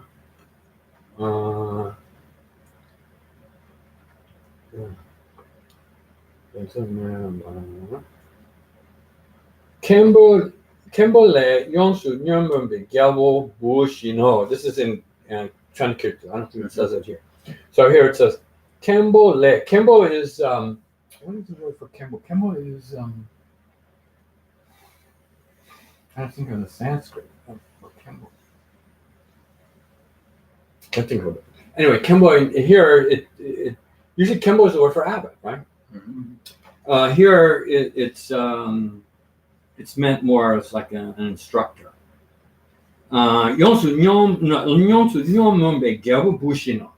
Like the prince, the king's son, right? Geobu means prince, who was tormented by his teachers. No, Acharya is Lobun. Yeah. I forget the word. Anyway, here it means instructors, right? It says, for example, and then it gives us saying that the prince is the one who has many tutors, and the tutors have different subjects that they teach. And the idea is that one teaches him a certain subject, and then when that period of instruction is over, then the next one comes along and says, now you got to study this, and then the next one comes along after that, and you have to study this, and he doesn't like it, right? So it says, so in Datrava is grammarian, okay, so teaching grammar. And then the other ones that are mentioned, here it just says La Sokpa Kembo Nye, means five instructors. So then these are 5 subjects that the prince has to undertake, and the other ones are, let me see, logic, right, and archery, and and then governing and so forth. So as soon as one teacher finishes, and the next one comes along. So the prince is not liking the fact that he spends his whole day doing nothing but studying. So that's kind of the simile for the fact that we can't just live a life of relaxation, right? So there's like what's the sort of the popular view, right, of life, the kind of the I like this because it tells me something, and that is there is the common sense kind of values, common sense values. Common sense values are, I think, in a very, not always, not in every sense, but a significant number of common sense values are fundamentally at odds with Dharma. So, like for instance, common sense would say, like, take care of your own business and don't worry about the other person. Right? Let them take care of their own problems. Right? So that's one example. So, but the common sense. So a common sense view is that unless you really make the most of your education, unless you really apply yourself, unless you really create some sort of livelihood for yourself, you're going to have a difficult life, right? That's kind of the common sense sort of attitude is, do something with your life. And then there's some, even at the level of common sense, do something that makes your life meaningful, but it can also be in a secular sense. So the point is, it's wrong. It's wrong to be somebody who is not willing to apply themselves. So this verse is saying, yes, not only is it wrong, but it's also, for the most part, it's like you don't have a choice, right? So that's kind of where the emphasis is here, and from the point of view of secular life, what's the phrase? Something about something, and then you die. What is it? Oh, yeah. Right? Pay taxes. No, not that. Right? Is it Huh? vulgar? Like it's a That's a bitch, and then you die. Yeah, something like that. But so the idea is that you spend your whole life working hard and dealing with life's challenges, and what do you have at the end to show for it? Zip. And kind of that's what the Dharma is saying. Samsara. That's kind of the essence of samsara, and you don't really want to resign yourself to that, right? So there's something that is completely outside of ordinary secular life that you need to become aware of, and somehow figure out how to incorporate that as best you can into your life. Kind of, in a very sort of simplistic way, the verses are kind of hinting at that sort of thing, right?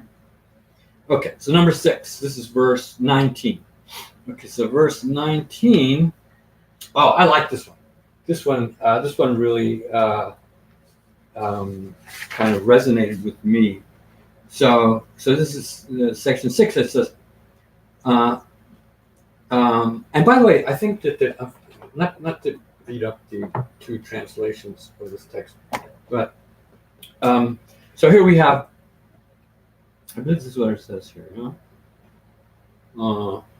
Dewa. So this is the heading in Getso's text. It says Dewa chumseki dunga gijudruba Dewa shemba mirikpa. Okay. So it's saying this is really nice. This one really brings a karma and dharma into how you lead your life, in kind of well, let's read what it says first.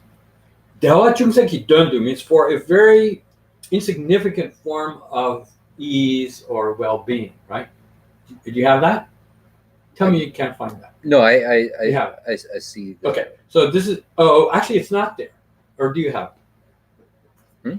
So this is the heading for this, which comes earlier. So then I don't have your heading. Means for some very small form of well-being or ease. Dungelgi druba means the causes of suffering you accomplish. You carry out the cause. It means you do non-virtuous deeds.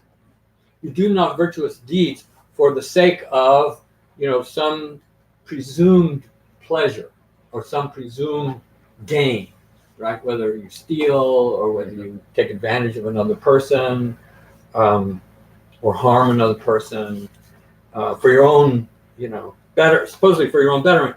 So it's like those kind of things motivate people, right? People are willing to, do, untoward things to others, presumably out of some personal gain, and they're willing to do it because the personal gain justifies, doing harm to another person. And he says, so a person who lives that kind of life, right? A person who's willing to engage in non-virtuous behavior, which means behavior that harms others, for the sake of some sort of near-term kind of, presumed ease, that is not, to believe that that is a way to be happy is, way perverse, right? He says, okay, so let's see, how does Chandrakirti introduce this verse? He says, yeah, he introduces this by saying, Jiktengi Wangbu Dengi Dewecha. Okay, so Jikten means worldly, right? Wangbo means your faculties. And the faculties means the sense faculties, right? And it says, Wangbu Dun. Wangbu Dun means means object in this case. Wangbu Dun means then the thing that you see, right, with the eye. Eye is Wangbu, right? Dun means the visible object is Wangbu Dun, right? Sound is the ears, Wangbu Dun. Smells are. So there's some sensory pleasures. We seek sensory pleasures. For the sake of sensory pleasures, we engage in illicit behavior, which can bring us, in terms of karma, will bring us suffering in a future life, and in terms of society, society also has their laws and their rules, and if we break those rules, we can, be called to account for that. So living, kind of a selfish life of self-gratification and having that kind of justify engaging in the kind of behavior that can bring us suffering, is totally inappropriate, right? So I like this one because you kind of have to flesh it out a little bit. All right, so here, I just want to point this out, I think. Now, this is Karen Lang's translation. This is verse 19, right?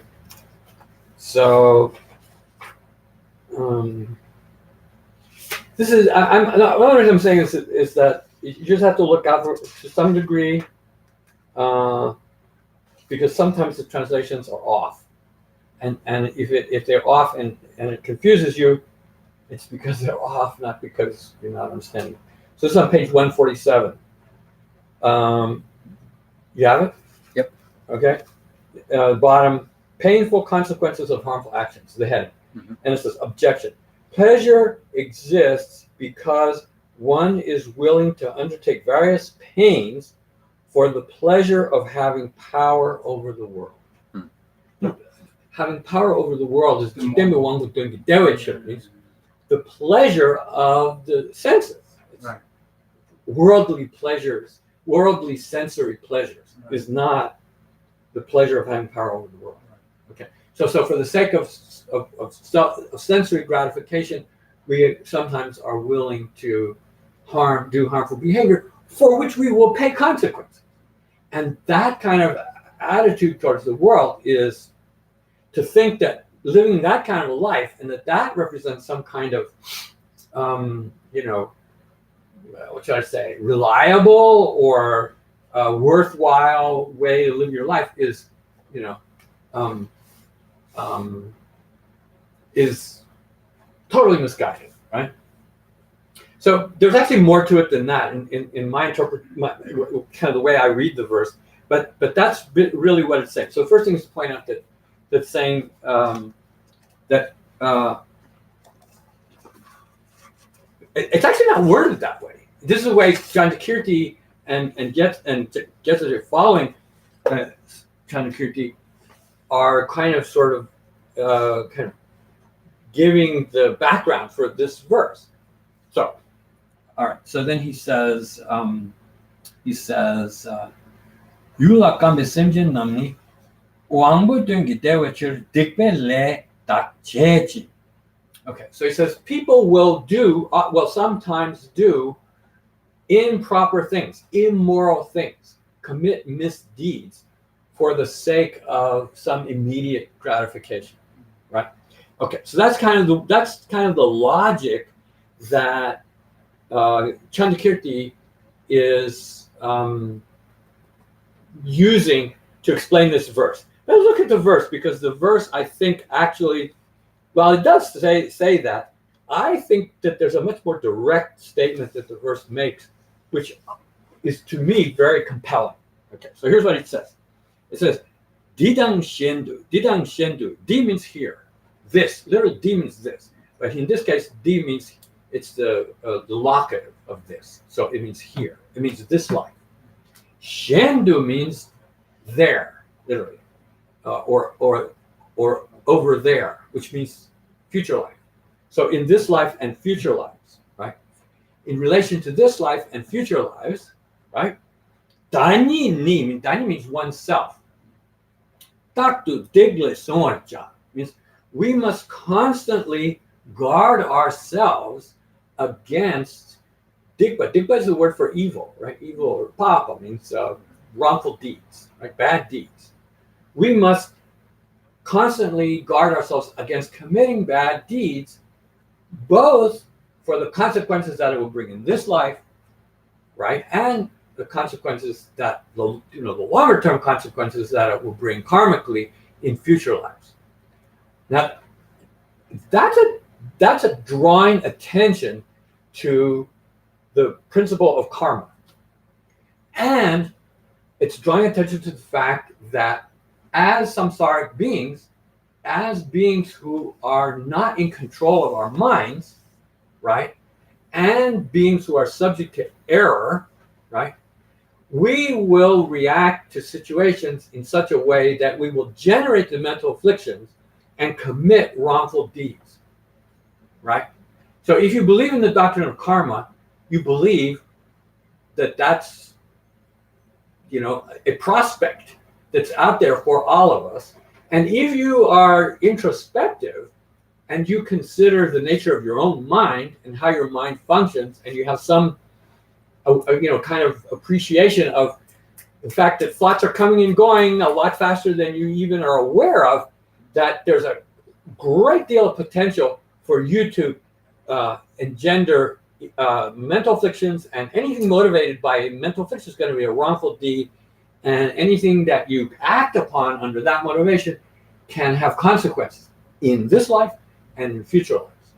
And that's something that it says in the case of future lives, right? It says in the case of future lives, the karmic consequence of non-virtuous deeds, right? So karmic consequences are there are three main results, right? One is called the ripening result, right? One is called the one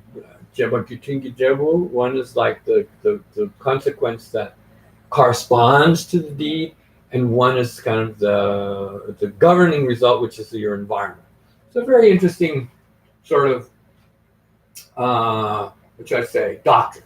So the doctrine of karma says, let's say you take a person's life, right? Let's say you take a person's life, and that deed determines that what your next life will be. Okay, so if you take a person's life out of hatred or lust or whatever, and then by the nature of karma, that's a non-virtuous deed. It cannot not bring rebirth in a lower realms rebirth. It's karmically fated.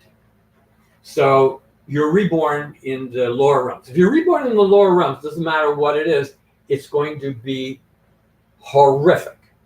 And it's going to be horrific for a long time, and very likely not just one life, but it will be a life. So you're reborn in the hells, or you're reborn as a tortured spirit. Guess what? Just living one life as a hell being, that doesn't necessarily, exhaust that karma. That karma can be 500 times to be reborn as a hell being, say, for example.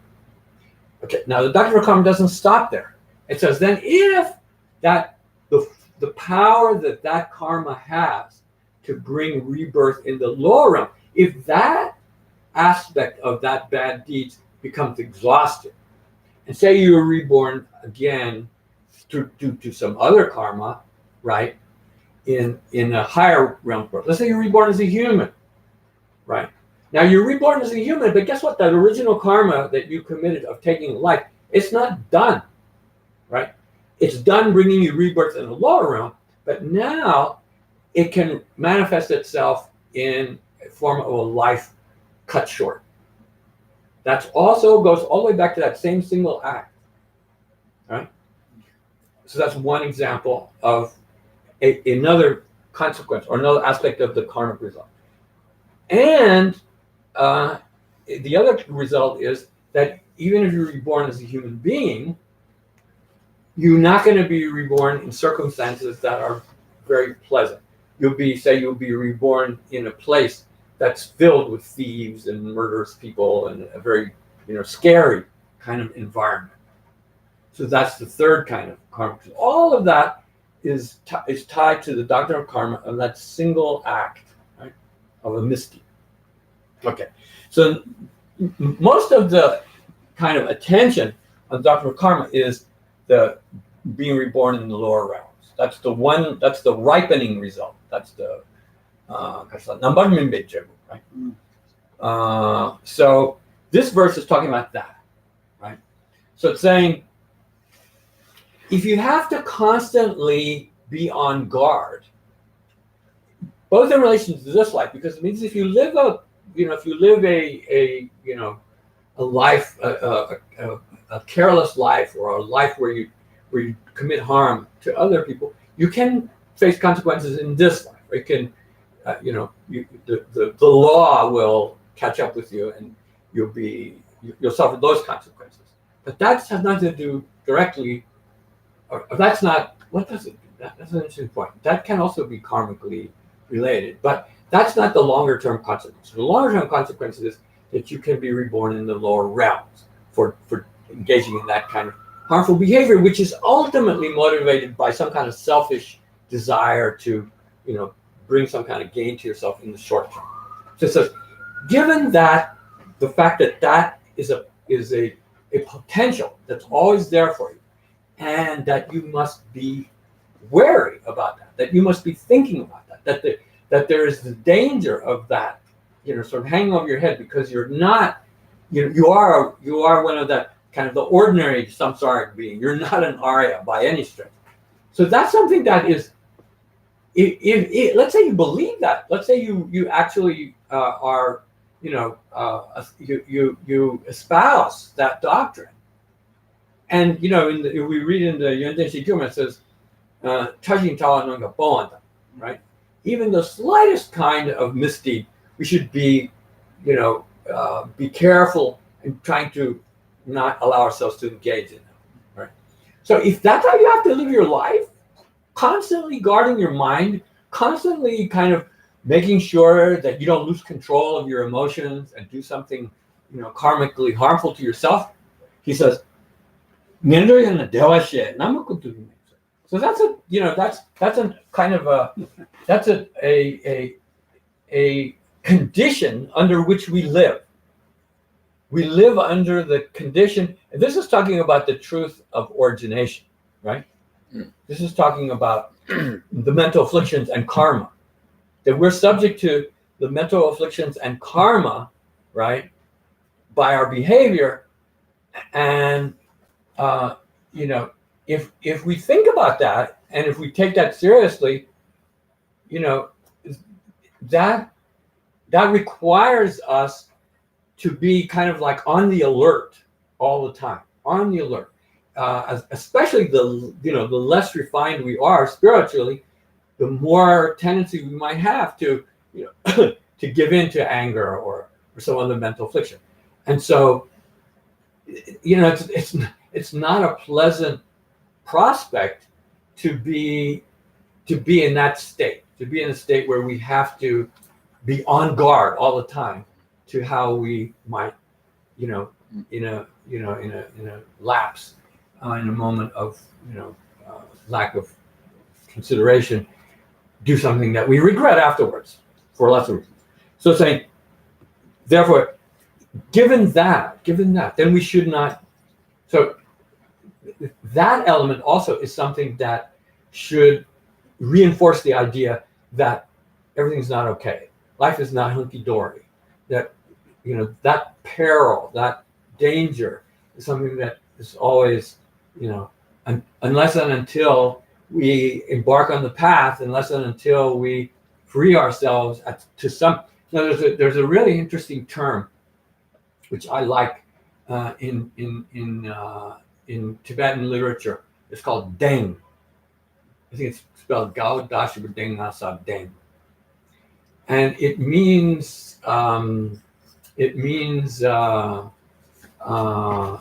kind of security or safety. So there's a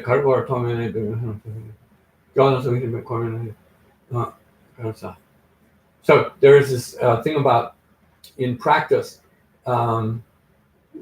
we correct our motivation. So we're thinking, well, life is short. We have unlimited opportunity spiritually. We've had the opportunity to meet with the highest form of Dharma.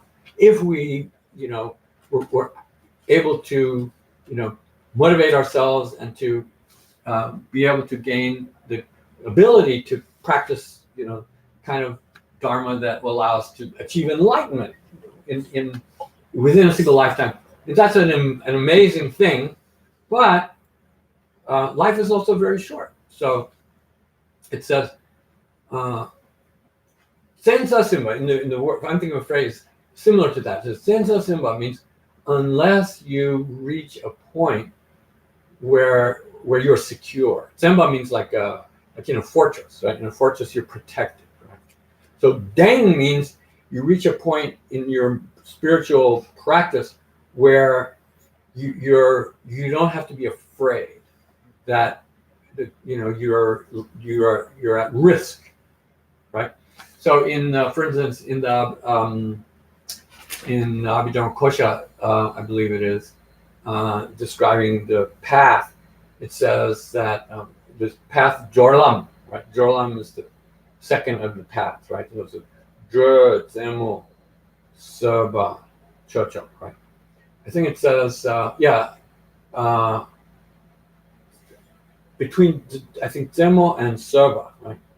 If you reach the middle or upper half of the path of so-called path of preparation, then your Deoitzawa means your virtue stock, your stock of virtue, your so-called virtue roots are not cannot be damaged. And because of that, it says Yong Mitung.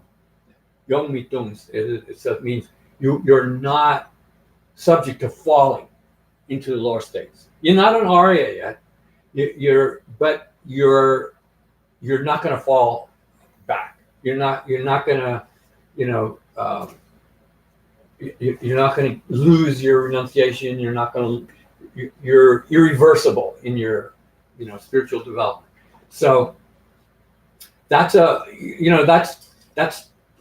you're not, by no means you're not liberated, you're not enlightened, but it's sort of a milestone on the path, right? It's a point at which you can in fact breathe a sigh of relief, so to speak. But this is talking about before that, all bets are off. Anything can happen, right? And so the fact that you're at risk big time is something that should concern you. And that sense of concern is part of this idea of what the truth of suffering is that things are not okay. Things are not all right. You shouldn't be complacent. You shouldn't feel that there's no danger to you. So this is saying, when you must always guard yourself. So it means guard yourself means that if you didn't guard yourself, right, if you didn't practice mindfulness, if you weren't sort of watching your mind, right, then you don't know what you might do. You might do something, you might lose control. So I like this verse. This verse is really, it's I think it's very real because it's it's saying it speaks to the average person, the average person who takes Dharma seriously, but also needs to recognize that it's not enough to wish for the Dharma. You've got to somehow you've got to develop some kind of method. You have some kind of proficiency, some kind of skill in order to protect yourself. So I like that. Anyway. But yeah, and then here it uses the.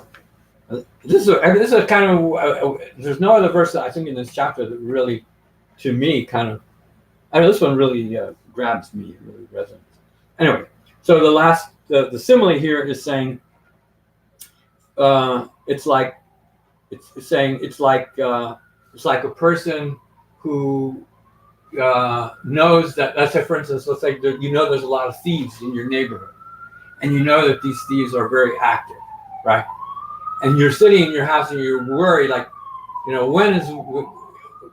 which one of those persons that's out there is going to try to break into my house, and when might that possibly be? So if you don't know that, then you have no choice but to be kind of worried all the time, kind of be on guard all the time. So that's so the mental afflictions and bad karma are like the thieves that rob you of your virtue and throw you into the lower realms. So, you have to always be on guard against them. That's the simile for that one. Okay. Okay, let's maybe do a couple more. Okay, this one is this one is not. No, this one's. I'm trying to think where this is quoted in. I quoted this one. I actually quoted this, and I quoted the verse, and I actually quoted translated all of Chandrakirti's commentary to this verse. So, if you're interested, it's in Inner Science. So this one is talking about the suffering of change. It's talking about it in terms of things that we do as a way of making our lives presumably more comfortable. So let's see. It says uses the word yana. Actually, probably it is the word yana, right? As in Mahayana or Hinayana. Yana literally means a vehicle, a cart, something that you can travel in. So here it's saying, I mean, and an animal can be a vehicle as well. Some means of conveyance is a yana, right? So this is not really talking about it in that sense of it. This is talking about it in the literal sense of, it's harder to walk from here to New Jersey than it is to get in your car and drive, right? So then you think, oh, well, being able to get in your car and drive is a lot more comfortable. And so therefore being able to resort to vehicles and the like represent a form of ease, a form of comfort. So so this is saying Kibuddhi Dewa Dundunyo. So it says, this is a phrase. This is Chandrakirti's introduction of this verse, and he says, it's interesting because this is saying Dewa Dundunyo. It says we are seekers of happiness, right? That I think I've said that before. That's our strongest impulse, is to achieve some sort of well-being. Problem is what constitutes true well-being. Nevertheless, I believe that's a stronger impulse even than what people talk about the instinct for self-preservation. I believe this instinct for well-being is stronger than instinct for self-preservation. You'll give up your life if you think that your prospects are awful. But that's how people end their lives, because they think there's no opportunity for happiness. So I'm better off dead, right? So a person who allows themselves to think that is, in a perverse way, thinking that that's some somehow better. That's somehow more, desirable than to endure what it is that you have to, and even though you would be alive, right? So Dewa Den Dunyewa means the person who has that, most the strongest and most deeply ingrained impulse. Then it says that person then would consider walking on their 2 feet a great distance as something that would be, physically laborious and, tiring. So recognizing that, they resort to a horse or riding on a langbo, which could be an ox, or in a cart, and so on. So you ride in a conveyance like that because you think, yeah, I get farther, it's less effort, it's comfortable, more comfortable. So then while you're in that vehicle going from here to there, for instance, is that not a form of ease by comparison to if you had to walk there on your 2 feet, right? So in a common sense sort of way, you would say, yes, it is. Udata, right? So then here, this is saying that's a misguided notion. Okay. Karasa.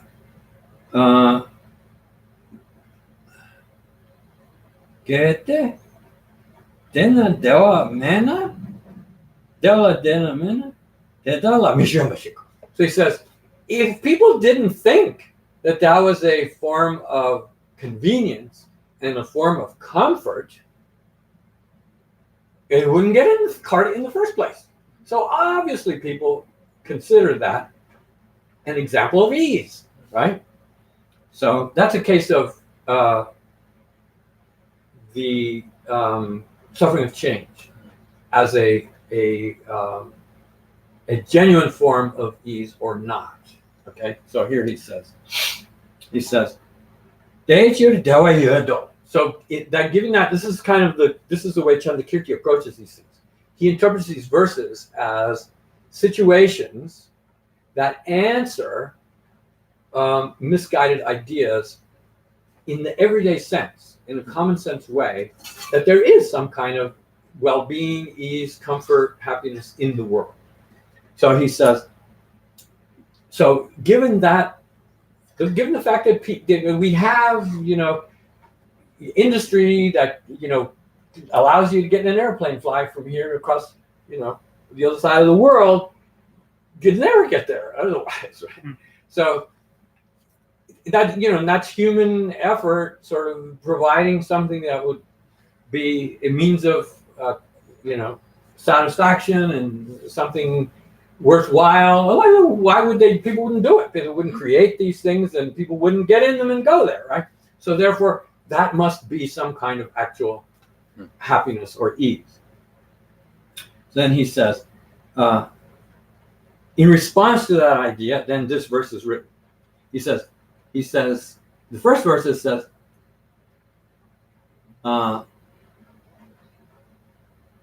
this is interesting. Look at the Tibetan, right? He says, Shamba Sokla Minamki. He says, in a vehicle, right, and the like, right? It could be anything. It's not limited to travel. It could be, whatever you do to counteract some sort of, challenge or hardship. And then you make use of it and you think, oh, good, this is worthwhile. So he says, now look at that Tibetan, because it says, Minamki is plural of humans, right? So it would be for humans in this case, right? Of humans, but in relation to humans. Dewa, right, means happiness, right? In carts, in a vehicle or conveyance. Then it says taktu. Taktu usually means always, right? Always. And then it's the negative. So always not. But always not means you can take it two ways. In English, you could say not always. Right. Or you could say never. Right? Here it means never. Really? Yes. If you look at it, it's a means it's not always happiness or not always comfortable. So I think if you get in the cart, in the beginning, right? So let's say you've been walking. How do you know that's never? It's Just on context, you're yeah. like lost. So let's say, think about it, hitchhikers, right? Person's hitchhiking, they're walking, right? They're out in the open, and they're walking because they don't have a car, and they're thumbing. Well, some guy stops. What is the reaction the hitchhiker has? They're glad, they're happy. They're going to get in a car and they're going to go, right? So that's the kind of thought that is in this verse, right? Oh God, I got a ride. You get in, oh right. The guy's got the air conditioning on. He's got his radio playing, and so this is ease. This is comfort, right? Yes. So here it's saying, never is it the case that resorting to those kind of things is really a form of happiness or comfort or ease. Why? Okay, and this is the logic. So this is kind of part of that Madhyamika view that samsaric pleasant feelings are actually a lesser form of discomfort, and therefore they are viewed as pleasant in the sense that they are more favorable than what you were experiencing before. So this is the logic. Dangbor means in the beginning, all right? So when at the beginning means when you started to make use of that opportunity, whether it's a horse or whatever. Gangla means in relation to which, means where or in the circumstance or the object that you're the conveyance. Then zomba means the verb, which means to, in this case, it means to begin. So some experience, some qualitative aspect of the experience is present at the beginning. Okay, so it says zom. If it zommeva means if it didn't begin at the start, right? Dela tarpel galayer. Dela means for that experience. Tar means at the end. That means some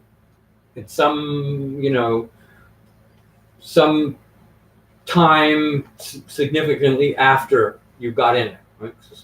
It says pel galayum. So how would it not become increased at the end? So what it's saying is this. It's saying when you get in when you get on a horse, for instance, if you ride on a horse for a really long time, your butt's going to get sore. Your legs are going to get sore, right? But if you were walking in before and you didn't have a horse to get on, when you first got on the horse, you thought, oh boy, this is good. I'm on the horse. And you clippity-clop, you're moving much faster than you were when you were walking on your feet. So what this is saying is, it's saying, okay, well, let's say you rode that horse, and then a couple of hours later, you're jostled, right? You get jostled in a car. You get, you don't think of it. Maybe you don't think of it that way, but I was thinking about it before, and like people who are sick, right? People who actually have an illness, it's not comfortable to travel in a car, right? Because there is a certain kind of, lack of, calmness when you're in the car. The car is bouncing to some degree, no matter how good the road is, or just the movement. Maybe moving really fast in the car can be, if you're certain kinds of illness. So the fact that you're traveling can be even just the very fact that you're traveling can be unpleasant if you're disposed to that unpleasantness, right? People who I don't think certain kinds of illnesses where your nerves are kind of jostled, or your nerves are kind of on edge. Getting in a car can be an unpleasant thing. Right? Mm. So what this is saying is the unpleasantness that developed. It says how could there be a growth or an increase of unpleasantness at some point down the road, right? If it didn't have its beginning, the kind of the weaker forms of unpleasantness were not there at the beginning, That's interesting. right? So that's the argument, right? So and it's in the Lama Chama. This is the example that's given all the time, and it's in the Lama Chama. It's not really emphasized that it's this interpretation of the suffering of change. They'll say, well, like for instance, you'll typically hear this. They'll say, when you eat food, right? If you eat food, initially, well-prepared food, it tastes really good. But if you eat, maybe more than you need to, then, a half an hour later, you have indigestion. Okay, so that's usually given as an example of the suffering of change. So something that seemed pleasant in the beginning, then changed into something else. Now that's actually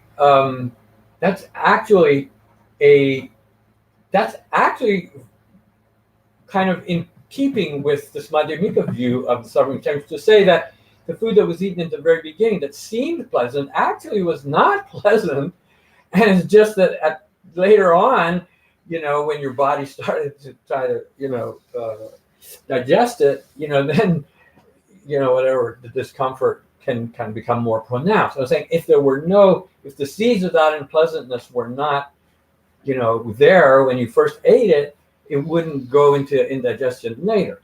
So that's really kind of like that. Actually, the conventional form of the suffering of change is not like that. The conventional form explanation of the suffering of change is you have a pleasant experience, you like the pleasant experience, you enjoy the pleasant experience, you want the pleasant experience to go on, and guess what? It ends. And when it comes to an end, sort of the deprivation of the pleasantness is what is unsettled. That's a totally different interpretation than what this is saying. Okay. All right? So, I'll prove it to you. Let's see where this is 14. Let's see. 50. Well, this is like a reinterpretation of that idea. It is. It's a much more radical interpretation. One that Vasubandhu doesn't agree with. Right. Vasubandhu says what's bad about pleasures is that they are seductive, that they increase our attachment, and they don't last forever. And when they are, taken away from us, then we're like a baby, that has its toy taken away from you, cry, right? That loss of the pleasantness is the suffering of change. That's what he said in the beginning. He said, when pleasantness arises, it's pleasant. When pleasantness, persists or continues, it's pleasant. When pleasantness changes, right, or ends in the sense of becoming transformed, then it becomes, that's what is the understanding of what's, why we are upset by it. It's the loss of that pleasantness. But this is saying there was never any pleasantness to begin with. The appearance of being pleasant is just the fact that we process the experience in comparison to something that existed before it in such a way that it gives the appearance of being pleasant. But qualitatively, it's not really pleasant. And then as time goes on, the unpleasantness that initially was there, but we didn't recognize it as unpleasantness, becomes more evident. Right? That's what this is saying. So this is saying, if it weren't there initially, right, it wouldn't become more pronounced at the end. So that's kind of the argument. And one of the ways that one of the ways that the logic is sort of emphasized, again, you may have trouble, seeing that or agreeing with that, but what they'll say is, well, the nature of pleasantness is, and they talk about this in some of the earlier verses. If something truly were pleasant, right, then it would be something that at some point in time didn't exist. Some causes that created the pleasant experience then came to bear, and all of a sudden a pleasant experience was generated. Okay, and you're experiencing that pleasantness. If that were a real pleasantness, right, a truly self-existent pleasantness, this is the way the argument goes, then whatever the causes were that produced that pleasant experience, if you keep applying the same causes, it should always produce the same qualitative, experience of pleasantness, and that's clearly not true, right?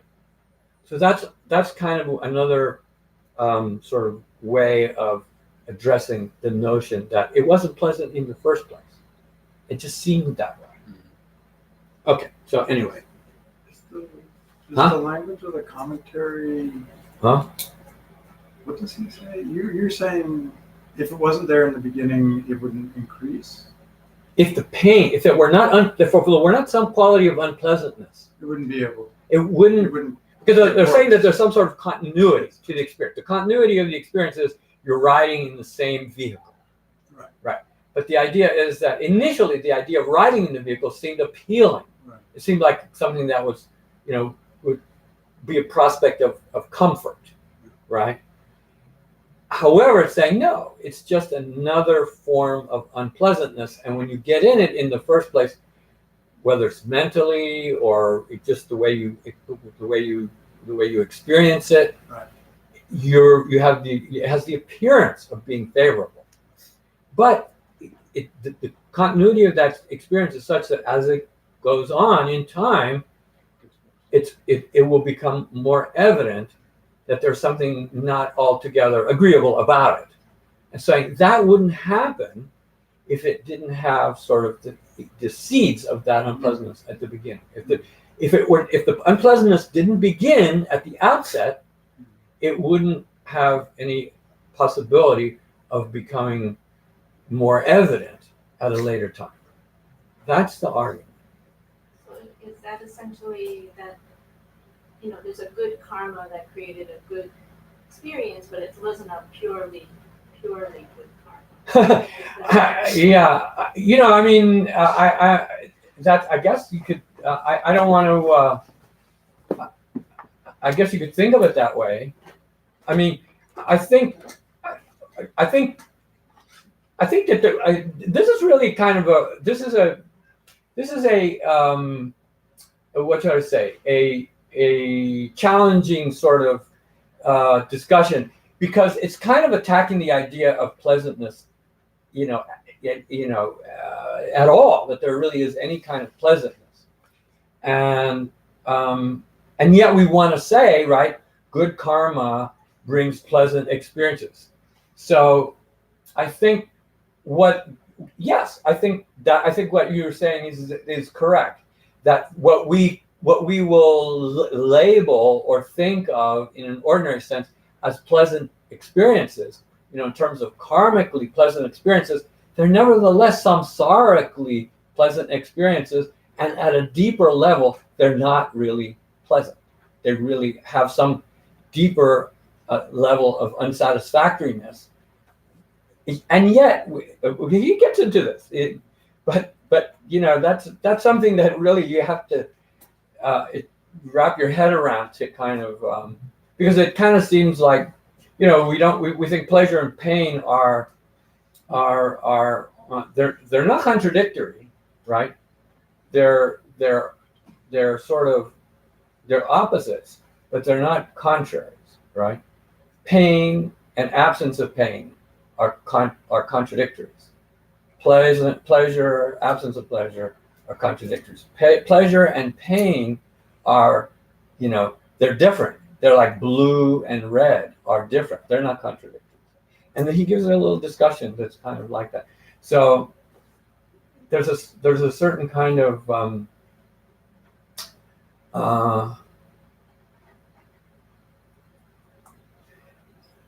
and the other thing I think that is relevant to this is that we still want to describe nirvana, for instance, nirvana as some kind of true, quote, happiness. So the idea of happiness or well-being in ultimate spiritual sense, it's not non-existent, as it's just completely divorced from samsaric existence. So it's like I was thinking of this. I was reminded of this. There's a passage saying that nowhere in samsara, even on the head of a pin, is there any real happiness. So, it's a first of all, I think one of the things that's at work here, and it's really important, I think, is that we have a built-in sense of what pleasantness and happiness is at a sort of at a common sense level, or at a biological level, or as avoid pain and seek pleasure kind of level. And this is really attacking that sort of that impulse, or that way of sort of defining pleasure and pain in other than the most sort of biological kind of, I don't know if biological is the right word, but at that level of understanding that we kind of, that uncritical kind of way of thinking about pleasure and pain. And this is saying that, is really, it's almost like saying that's an animalistic almost way of thinking of, happiness and suffering. And that at a pure spiritual level, they're not different. They're both, to be avoided. I don't know. I don't want to push that too far, but and it sounds almost too modernistic to say that. But I think that in a way that kind of is what Buddhism is saying. And I think that a couple of times in the class here, it's one of the things that people have sort of struggled with is the idea. Well, wait a minute. Is there nothing in life that's kind of like what did you think? Richard was saying, oh well, but you see your relative or somebody, delighted in the beauty of flowers and things like that. And I don't know that that's I don't know that that's kind of the way to interpret the idea of all samsara is suffering. I don't know that is at odds with that. I don't know that. I don't know. I mean, I'm not really sure. I'll say this just to put it off. The next chapter is it's. You think this is difficult? The next chapter is really going to raise a concept, a dharma, a Buddhist concept, which I think is almost is very alien, something that we don't normally think of, and I think much more problematic for a modern person, and that is the idea of it's two words. It's the word is it's more aesthetic. It's that there's nothing in samsara that is use the word ashubha. Shubha means clean, and ashubha means it's like polluted. So it's like saying that everything that is samsaric is should be at some level repulsive. That's a tough one, I think. And like the classic example of that is a monk or nun going to a cemetery where the corpses are strewn on the ground, and what could be more repulsive to look at than a partially decayed human corpse, and sort of relating to it and saying just a matter of time, that's me, and identifying with it in that sense. And really kind of taking it to the point where, then, there's at another level, it's actually, well, I don't want to go there too much right now, but, just saying that, the idea that, impurities in the body, right? The human waste, feces and urine and sores on the body and those and that kind of thing, which we typically react to as not being nice to look at. That there's an element of that unattractiveness that permeates samsara, and that is really. Well, we'll see. Well, because we're going to read another set of 25 verses. The next chapter is on kind of on that level, and the question is like, how easy is it to relate to that? And I mean, the purpose of it is fairly straightforward. The purpose of it is to, develop detachment. Right? If something is unattractive, you're not gonna want to, get hold of it. You want to you're more than happy to sort of distance yourself from it or sort of pull back from it, which is really, I think, the purpose. But the idea of sort of introducing that to our everyday experience, like I think I know there's in the Abhidharma there's something question about it too, whether that's not necessarily even meant to be like the truth of suffering. Like the truth of suffering is meant to be taken literally, that there is this unsatisfactoriness to samsara existence, and we need to appreciate it. I don't know, because there are four of those. Mitama Latama is one of those four, which says to grasp what is unclean as being clean. So I think what's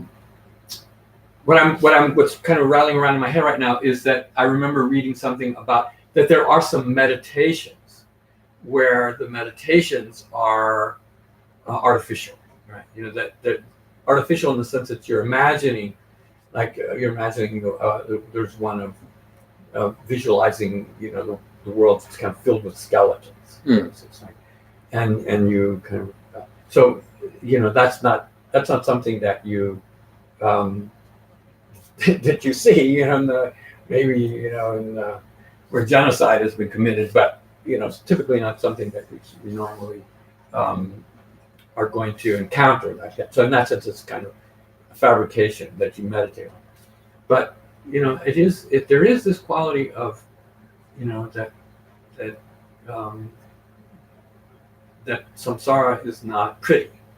So anyway, I don't know. I kind of off the topic, but I think the point that you made is something that you really, I think, have to kind of work through. What are the implications of saying that pleasant experiences are in some way fundamentally not pleasant experiences? And is that negating the doctrine of karma? I think the obvious answer to that is no, it's not. But then how do you resolve the two? That's kind of the question, right? Okay. I think maybe we'll let it go for that. Well,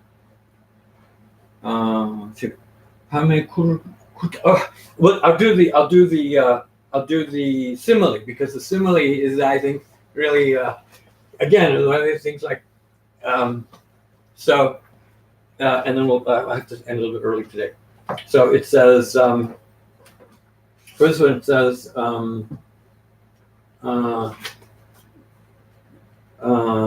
let's see. Okay, so this is Karen Allen. She says, consider the example of the fool satisfied by the remaining half ladle of food from the family cooking pot. Okay, so the fool satisfied by the remaining half ladle of food from the family cooking pot. Now, if you read that, the only way that it makes sense is a half a ladle is not very much. Mhm. And so how could that satisfy the person, right? So then he says, a fool thinks, she's translating Chandakirti. A fool thinks that the remaining half ladle of food from the family cooking pot will end his hunger, right? So that's what she's saying. He was Yep. wrong in thinking that small amount of food would in any way satisfy his hunger. He was stupid to think that it would, right? Similarly, foolish people think that riding, eating, drinking, sleeping, deposits of the body's etc. are just painful later, right? And not at the beginning. Okay. Now, let me see what this one is. Okay, this is because here's in Gets Object, right? He doesn't quote the entire explanation of the simile, Gets Object, but he references it. So he says, she, I believe this Ruth Sunham, I think she was acclaimed on the shoulders of Karen Lang. It's like a fool who thinks the last half ladle of his parents' fried bread will satisfy his hunger. So, all right. So,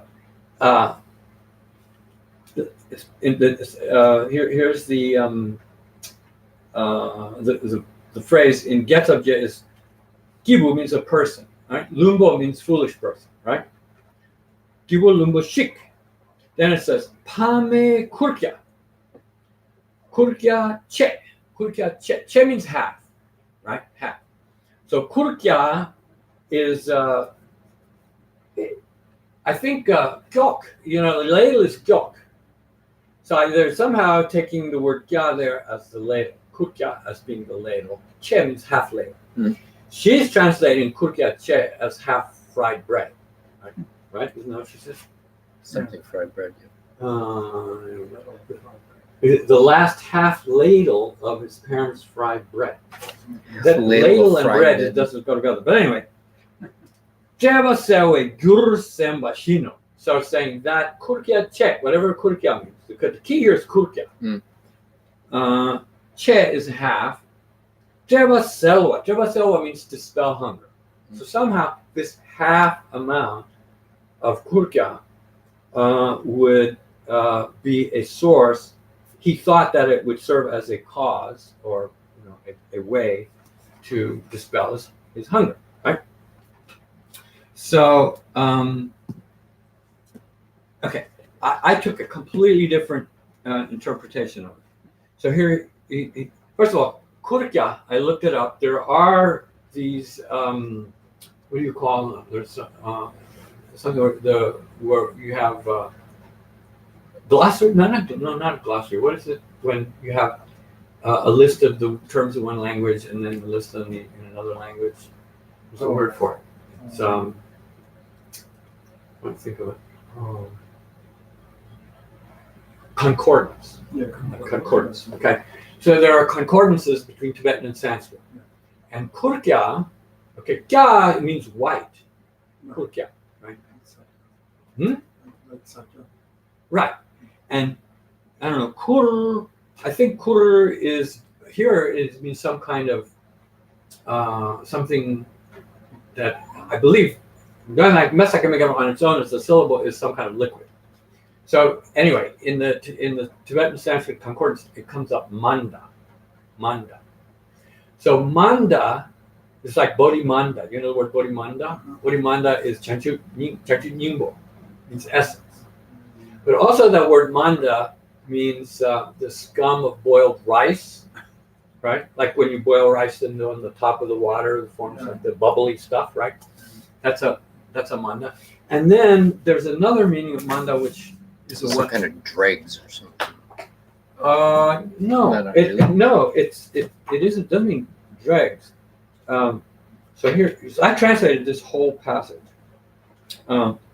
So cream. Or cream. So so it's some kind of like another word for manda is a kind of something that is a rich porridge thing, right? So the way I interpret it, I can read it to you. But what it is so here's a half a pot of this really rich porridge, and whatever, this person is hungry, so this person starts to eat the porridge, right? And he ate the entire remaining half of it. Means he didn't eat half a ladle; he ate a half a pot of it. So by eating half a pot of it, the first bowl tasted pretty good. The second bowl, he could drink it. The third bowl still. By the fourth bowl, the guy is like, and then when he ate the whole half of a pot, so it's like the progression, like of the idea that in the very beginning, it was satisfying, pleasant, but the quality of it was he kept eating the same experience, and then eventually it became this very unpleasant experience. And he thought because it was pleasant in the beginning, if he kept eating it, it was going to remain pleasant. That's my interpretation. So quite different, right? Yeah. So I'm not sure. I won't bet my life on it, but I think that's a little bit better. So it says a foolish person considered drinking continually the remaining amount of cream. So remaining amount is what's left, the half, as a way of dispelling his hunger. Okay, those just like that. And here's the point. It says the reason that it's given as a simile is that in the beginning, where is it here? The point is that in the beginning it seems pleasant, right? That's the purpose of the simile. Is he says, where is it? Right. Mikeba nam. Mikeba means persons who are not wise, right? Not wise. Unintelligent people. Okay, so unintelligent people regard riding in a cart, right? La sopa, and then this is not Chandakirti's, eating, right? So in the beginning, food is. So what do people do when they eat food? It tastes good, so they overeat, right? And drink same way, right? And sleep, a little bit of sleep is good. Then let's sleep when you need to.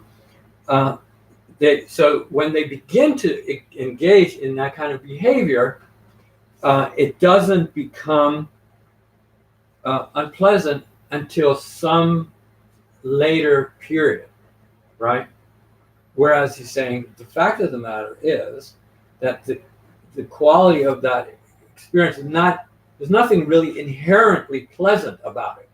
It's just that the change from what you were doing before initially takes on this sort of favorable aspect to it, and then as it goes on, then it becomes more unpleasant with the passage of time. But in fact, as the verse says, if it didn't have the quality of unpleasantness in the beginning, how could it? The idea is that the experience is the experience. The nature of the experience is not changing. It's just continuing over a greater period of time. As it does, then its underlying nature becomes more evident as time progresses. And so you're saying, so for me, that the simile is the person saw this enormous amount of food and started to eat it, and then didn't feel the unpleasantness of it until he finished the entire half of the pot. Okay, so I think we're going to end today here. I don't know. I'm not sure how this verse or how this chapter is. What should I say? What as we've gone further into the chapter, whether you're whether Aryadeva is enchanting you or not. Enchanting. But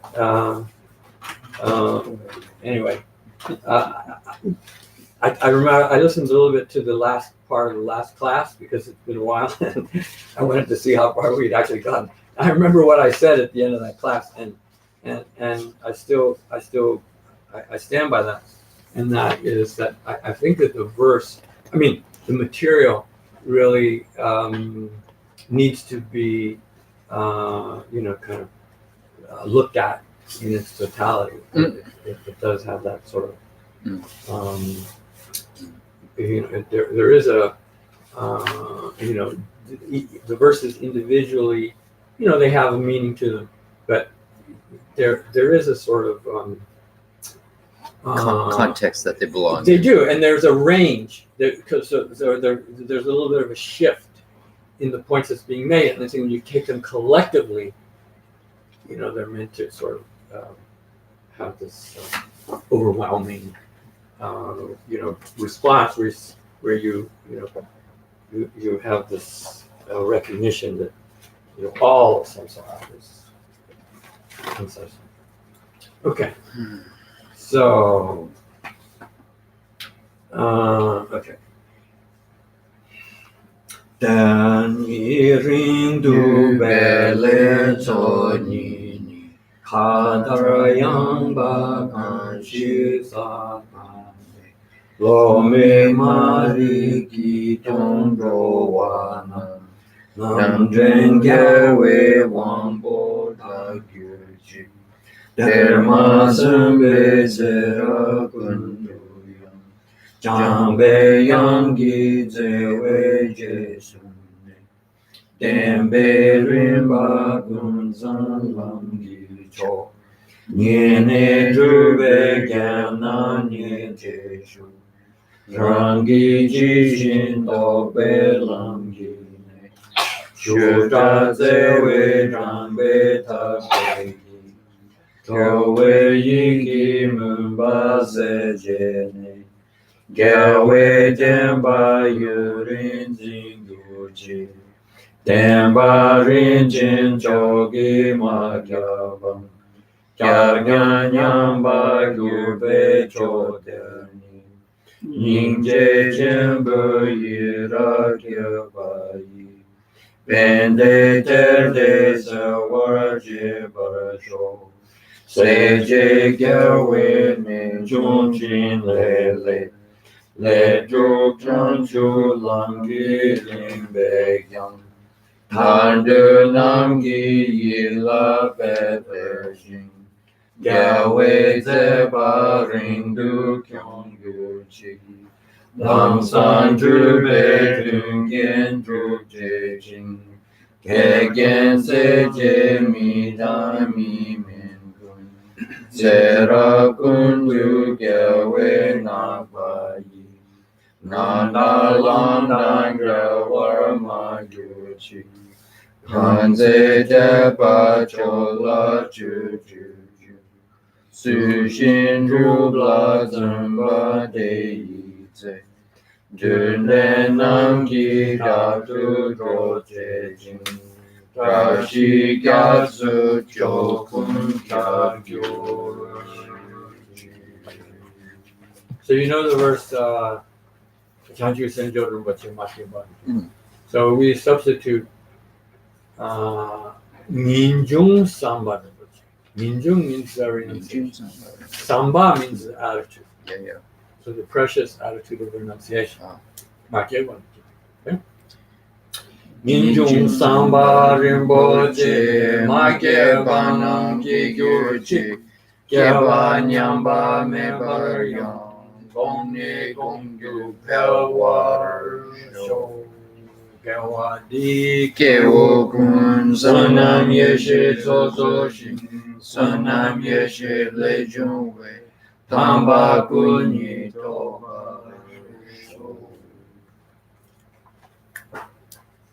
Thank you very much for the air conditioning.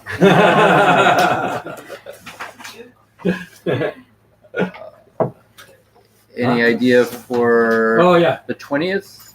Well, Bali's trying. Let's Bali's hold off. Bali- Let's discuss it in the car. trying. We Okay. have a busy summer coming up with teaching.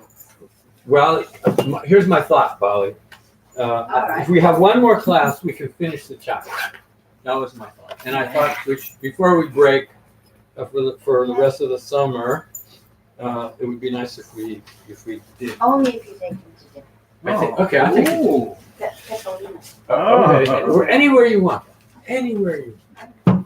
I can name some very- So the 20th is I can name some very- Saturday? still There a you good. go. Yeah, I think so. So let's We'll talk say about it's a yes. Okay. 95% yes. Okay. All right. What, July? 2 weeks.